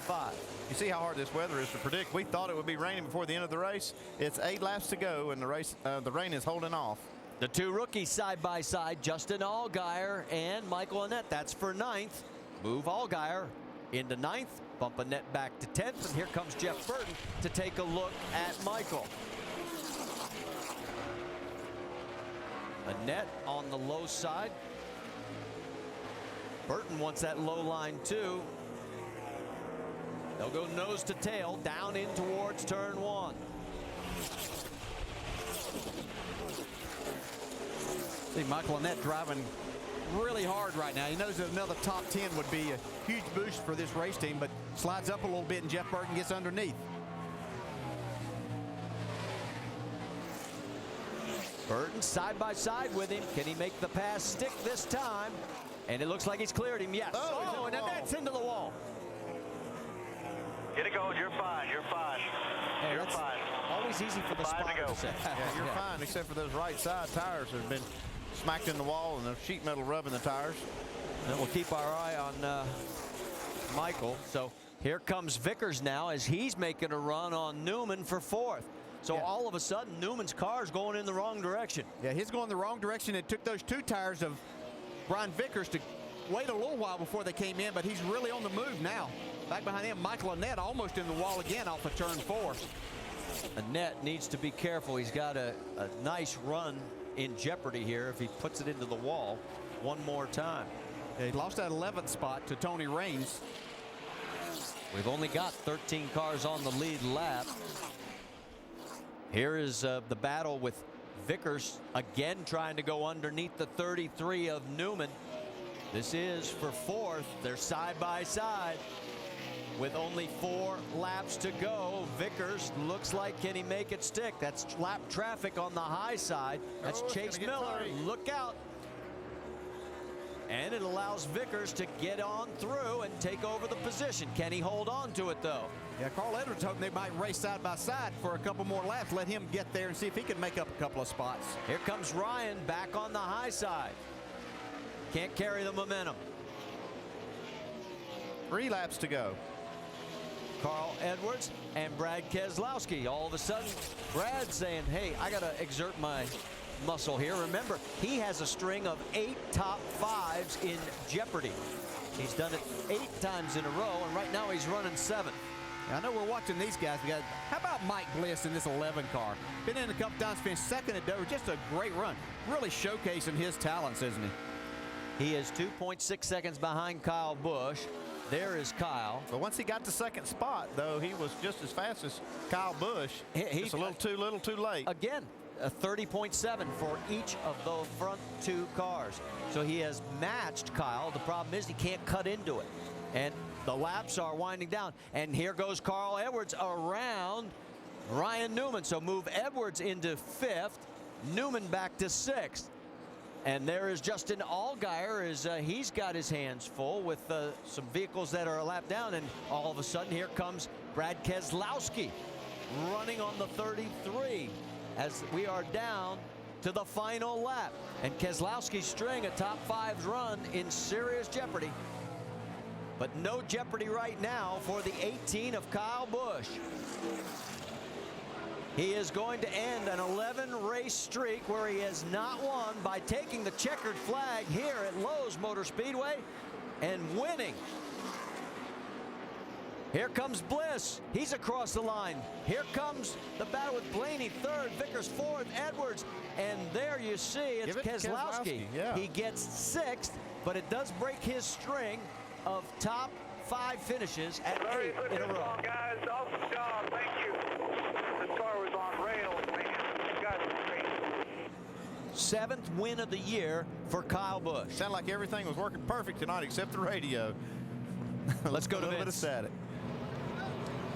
Well, it's been a while since you guys have won one. It's been a dominating season, but I know some ups and downs last week. How good does it feel to be back in victory lane today, Jason? Well, it feels awesome. We got to praise the Lord for perseverance. You know, it seems like it's been a long time. It really hadn't. You know, we're just 11 races in a row. It's a long time for you guys. Yeah, we're just spoiled rotten because of our you know, this driver we got. So we got to thank Kyle. Man, it's good to have him back and healthy this week. A great job by this whole team. I mean, just an awesome group of gentlemen. It's an honor for me to work with them. Our Z-Line Designs Camry was great all weekend. And I was a little nervous there at the end. I was like, man, we just can't give up our track position here, and it paid off for us. Strong finish and a strong showing for the 18 tonight, Marty. Well, and even more importantly, he adds 40 points onto his lead. It's back up to 195. It was 155 when the evening started. So he did the one thing that he didn't need at all, which was another DNF with now 4 races left. Well, he did what we've seen all year. Just dominate races, and other times he might not have been quite as fortunate as we see him get out and stand up, take his bow, I'm sure. We had 8 different leaders, 12 lead changes, but Kyle led 137 of those laps as he gets the checkered flag, salutes the crowd, and we'll get a chance to talk to him in victory lane when we come back to Lowe's Motor Speedway.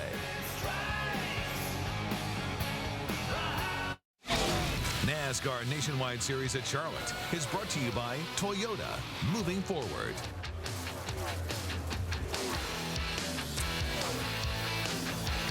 Back here as we have finished the 31st of 35 races. Kyle Busch, as we mentioned, added more to the lead, a total of 40 over Carl Edwards, now up to 195, 272 back to Brad Keselowski. And notice it is Justin Allgaier in 5th with a lot of breathing room over Stephen Wallace. Mike Bliss moved up to 7th in that championship chase.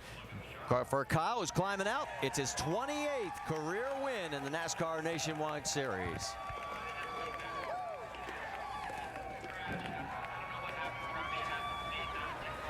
Jamie, let's talk to the winner. And Kyle Busch there getting a little off balance, and the smoke is still pouring after that burnout. Kyle, for a guy who's used to going to victory lane in this series often, it's been 11 races. What has it been like for you? It's been a holding pattern, you know, but great job by this whole NOS Energy Drink Z-Line Designs team. They did a phenomenal, I mean, this thing was on a rail tonight. It was such a great race car. So thank Toyota, Marquis Jets, Gillette, DirecTV, the fans. It's awesome to come out here and on such a cold night have this many people in the stands, so we appreciate their support. And I'm sorry to my guys about last week, you know, having to get out there, and Denny was doing an awesome job. Unfortunately, he got caught up in a mess that I don't think anybody could have gotten out of, and so he did a whale of a job driving for us, but we had some points to make up, and we made up some tonight, hopefully. How difficult was it for you as a driver to get out of the car during the race? I've never done it before. It was the worst thing ever, you know, and Jim and Monica, they were there last week from Z-Line, and, you know, I apologize to those guys as well, too. I wish we could have brought them to victory lane there in California. We were going for 3 in a row. This could have been 5 in a row here, but, you know, I love this place. This is my house on the Nationwide side. Jimmy can call it his on the Cup side. You know, I got some work to do on there. Yes, your 5th win. What makes it your house, Kyle? What is it about this place that you're so good? I don't know. Working with Jimmy, when I worked with him a few years ago, we talked a lot about how to get around here. This is one of my favorite racetracks. Always was, just growing up watching the Winston and watching the All-Star race on TV, the sparks flying, the wrecks happening and all that. But, you know, when I came here and raced here my first time in an ARCA car, I just took to the track and had a lot of great advice from Jimmy Johnson, who was my teammate then, my brother, and really helped me get around here. And for some reason, I just I gel with it. I really like this place. Well, he's been great here. He's won with 3 different teams here. Kyle Busch back in victory lane. Shannon? Jamie, a great run today for Mike Bliss. It's been such a whirlwind season for you, jumping from one car to the next. How much of a redemption is a second-place run here at Charlotte for what you've been through this season? I think it means a lot to me. I mean, like you said, I've been kicked pretty hard this year around. To come back and run second again in this number 11 Ride Makers Toyota feels really good. I love Charlotte. I don't know why. I just love this racetrack. So it was good. That car was really good. So off the trailer to when we just parked it right here, I was just really excited to be able to drive that car. Your crew chief said he felt like the next couple races with you is his best chance to get a victory. We head to Memphis next weekend, a track where you have 2 top 5s. What can we expect out of you, Mike? We ran real good together there, and Armando Fitz's car ran second. Paul and I work good together. It's kind of strange how you find this combination and it just works. I believe in him, he believes in me. I think we got a good shot at going to win the race. You know, we can all say that, but I think what him and I have together right now is working. And Mike Bliss currently 7th in the points. Dave? I'll tell you something else that was working tonight. It was that, I think, 20th Braun car that was in the field tonight. Dave Blaney came home 3rd, barely. Where'd you run out of fuel? Yeah, right. Coming out of 3 or coming out of 4 in the last lap, it quit. So it worked out great. Everything was going good tonight. Man, great car. I can't thank Todd Braun and his group enough for bringing it, and Joe Nemechek's guys and Billy Wilburn for being crew chief in it tonight. And man, I haven't been able to do much racing this year, and that was fun. I mean, you've been doing a little nationwide, but it wasn't full-on racing and not with such a great car. How difficult was it to get the information translated to crew chief Wilburn and get this car good during practice? Well, I thought it was real good during practice, but I told him I just don't have a feel for how it should be early in the run, how it should be late in the run. So we kind of basing it off lap times a little bit, but it took right off early and went all night. Just almost good enough. And he said to the team coming in, that was fun. Good job for Dave Blaney. It certainly was. A lot of guys had some very good runs tonight, and Blaney among them. Tomorrow night, it's race number 5, the halfway mark in the 10-race series that'll decide the Sprint Cup Championship Second in the chase, Mark Martin's tied with Bobby Allison, Cale Yarborough for the most 500-mile wins with 3. Who wins it? Well, you can tune in at 7 Eastern tomorrow on ABC for the NASCAR Banking 500, only from Bank of America. So as we head to a break, there is Kyle Busch. He has more wins here at this track than any other. As we mentioned, he collected number 28 in his career. Stay with us. Are those some raindrops starting to fall in those racetrack lights just as this thing ends? That could also just be some bugs up top. We'll get confirmation on that. Ticket to the race. Upcoming events, the final 4 of this season for the NASCAR Nationwide Series. Final short track race next Saturday, Memphis, Tennessee. Then it's on to Texas, Phoenix, and the finale at Homestead Miami Speedway. NASCAR.com/tickets if you would like to join us for some of those upcoming races. Yeah, those look like raindrops starting to fall. Vince? That's right, indeed, and happy to be standing here next to Tony Raines, who had an outstanding run tonight, finished 10th, his 50th top 10 finish in the Nationwide Series through the years. And we were talking about kind of deciding whether or not to pit on that last stop because of the rain looming. How'd you guys finally decide to make that call to come in and get 4? Well, Scott said, the weather's coming, let's stay out. And I said, if it doesn't rain and we stay out, we'll get run over. I said, let's pit. You know, my luck, it always goes green, and it did. So I kind of looked smart that time. But, you know, I just want to thank, you know, all the guys at the shop. You know, front row, we're definitely an independent team. And we changed our package around a little bit last week in California. We had a really good car, and we didn't get to finish the show for it. Tonight, we had a great car again, and got a little tight at the end, but come home in the top 10. And when you get a good run at Charlotte, which is around, you know, obviously around our home here and all the peers and all the friends and workers, it's extra special. But just to run good, you know, we struggled a little bit early this year, but we had the new fish logo on the hood, the Long John Silver, so that was maybe our lucky charm. But all in all, a good night, and look forward to finishing off the season strong. Yeah, this guy can really get up on the wheel. Good to see that he got the finish he deserved tonight. Tony Raines, 10th place. Nice result for Tony, and while Kyle Busch celebrates in victory lane, he has gained ground on Carl Edwards in the championship. Yeah, Carl had a good run, though. He finished 5th, but he fell 195 points behind. Kyle did what he had to do, just get out there and whipped him, led most of the laps, and just really got it on. But Carl, they can't shake him. He's there, but he's not gaining anything. Let's hear from Carl with Dave. Carl Edwards bringing home a top 5 finish for the 60 car. Picked up a few spots there at the end, Carl. Give us a look at the whole race, though. Well, it started out obviously really well. We had a great race car. Matt had a really good Ford Fusion, but I guess we need a gremlin trap. You know, we got the mouse trap, the rat trap. We need to figure out what the gremlins are in our race cars that, you know, that we can work out so we can be faster and keep up with these guys. But when Kyle and that 18 team, when they've got their stuff together, they're just screaming fast. So we lost some points to them, but at the end we did make up some points. We had a great strategy. We just got to keep digging, keep making these cars faster. You know, qualifying showed us we could do it. We just got to be able to do it for 300 miles. The double file restarts were exciting. There were times, though, when you were 3 wide. How tough was that on this narrow track? Yeah, I don't know if you have an in-car view of, at one point I went into turn 3. I was 3 wide, and I let the 2 guys go, and my spotter, Jason Hedleski, said, 3 wide, 3 wide. And I thought, nah, he just didn't see that they were.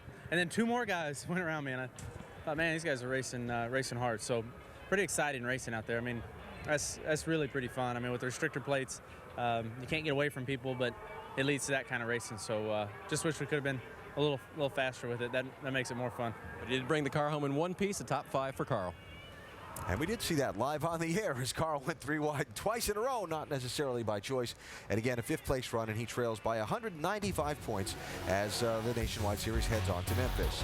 Reminder that tomorrow night, the NASCAR Sprint Cup Series in race 5 in the chase for the Sprint Cup. The Banking 500, 7 Eastern tomorrow on ABC. NASCAR Now, pre-race and post-race from here in Charlotte. 10 a.m. tomorrow morning, ESPN2. Then late Saturday night at 12:45 to wrap up the race. And as mentioned, this Nationwide Series on to Tennessee and Memphis. Next Saturday, coverage at 3 Eastern on ESPN2. So the rain held off. Kyle Busch dominated tonight. He's in victory lane holding the trophy, his 5th victory at this particular track. Race number 5 in the chase for the Sprint Cup is tomorrow night here in Charlotte, the only night race in the chase. Jimmy Johnson, Mark Martin on the front row. Tony Stewart starts 5th. Jeff Gordon starts 9th. A lot of chasers toward the front of the field. By the way, Johnson and Martin fastest in final practice. It is the Banking 500, only from Bank of America. 7 Eastern ABC tomorrow night. So Brian Vickers finished 4th tonight. We've heard from the other top 5 finishers. Let's hear from him. Well, Brian Vickers' car did not look pretty pulling onto pit lane, but it got a top 5 finish. Can you describe what this night was like for you guys? It was a long night. We had a really good car. The Dollar General Toyota started out good, and then we got in that crash. And I don't know what happened. I don't know who caused it. It happened so far ahead of us. Everybody jammed up there. We had a lot of damage. The DG crew did a great job making the most out of the race car. We were really fast there for a while, but we lost some speed through the corners, but, you know, in particular down the straightaway, we lost some cowl pressure and different things because of the hood damage. But, you know, we made the most of it. You know, if anything, tonight at least we raised some awareness for the Susan G. Komen Breast Cancer Society, and, you know, that's good. You know, it seems that this track, both in the Cup and the Nationwide Series this weekend, has been very different than what we've seen in the past. The High Line really hasn't come in. How different has it been for you? Yeah, you know, it's a little bit. I think maybe the High Line didn't come in as much in practice because it was, you know, it's colder, later, and I think that it plays a factor. I still believe it will tomorrow. You know, for the Nationwide cars to be running up top, usually the Cup cars are guaranteed to go there. You know, these cars, you're practically running wide open around the bottom, so it's very challenging to get these cars fast up top. There was several runs there towards the end where I was really quick up top, so I think it'll be a good race tomorrow night. Brian Vickers' top 5 finish. Next time we'll see him in this car is in Texas. All right, Shannon, thank you. So as Kyle Busch continues to have the photos taken in Victory Lane, when we came on with NASCAR Countdown, we talked about a few things we said might happen. They did. They did. I saw some folks bust their rear ends like I predicted. Guys racing for their jobs? We talk about driving for a job, and Mike Bliss, he's the guy that did the best job that night. Man, he just didn't do a little bit of it. A second-place finish, a great job out of Bliss. Somebody's going to hire that guy. And Kyle Busch. Kyle Busch brought a baseball bat to a pillow fight, baby. When he loads up that Nationwide car, it's on.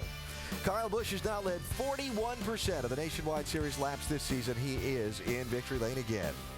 Coming up next, 2009 ESPNU Midnight Madness. It's hoops time again. Yes, it is, baby. So, Kyle Busch has scored now his 5th victory at this racetrack. Started back in 2004, winning for Hendrick Motorsports. 12 months later, he did it again. Same race, same team. Then Kyle Busch ripped off a string of 3 in a row here at this racetrack, taking both of them in 2008. The first one for Braun Racing, the second one for Joe Gibbs Racing. That one last October, and then tonight, Kyle Busch went on to Victory Lane again, his 5th victory here at Lowe's Motor Speedway, Charlotte. This has been a presentation of ESPN, the worldwide leader in sports. Chase race number 5 from here tomorrow night on ABC.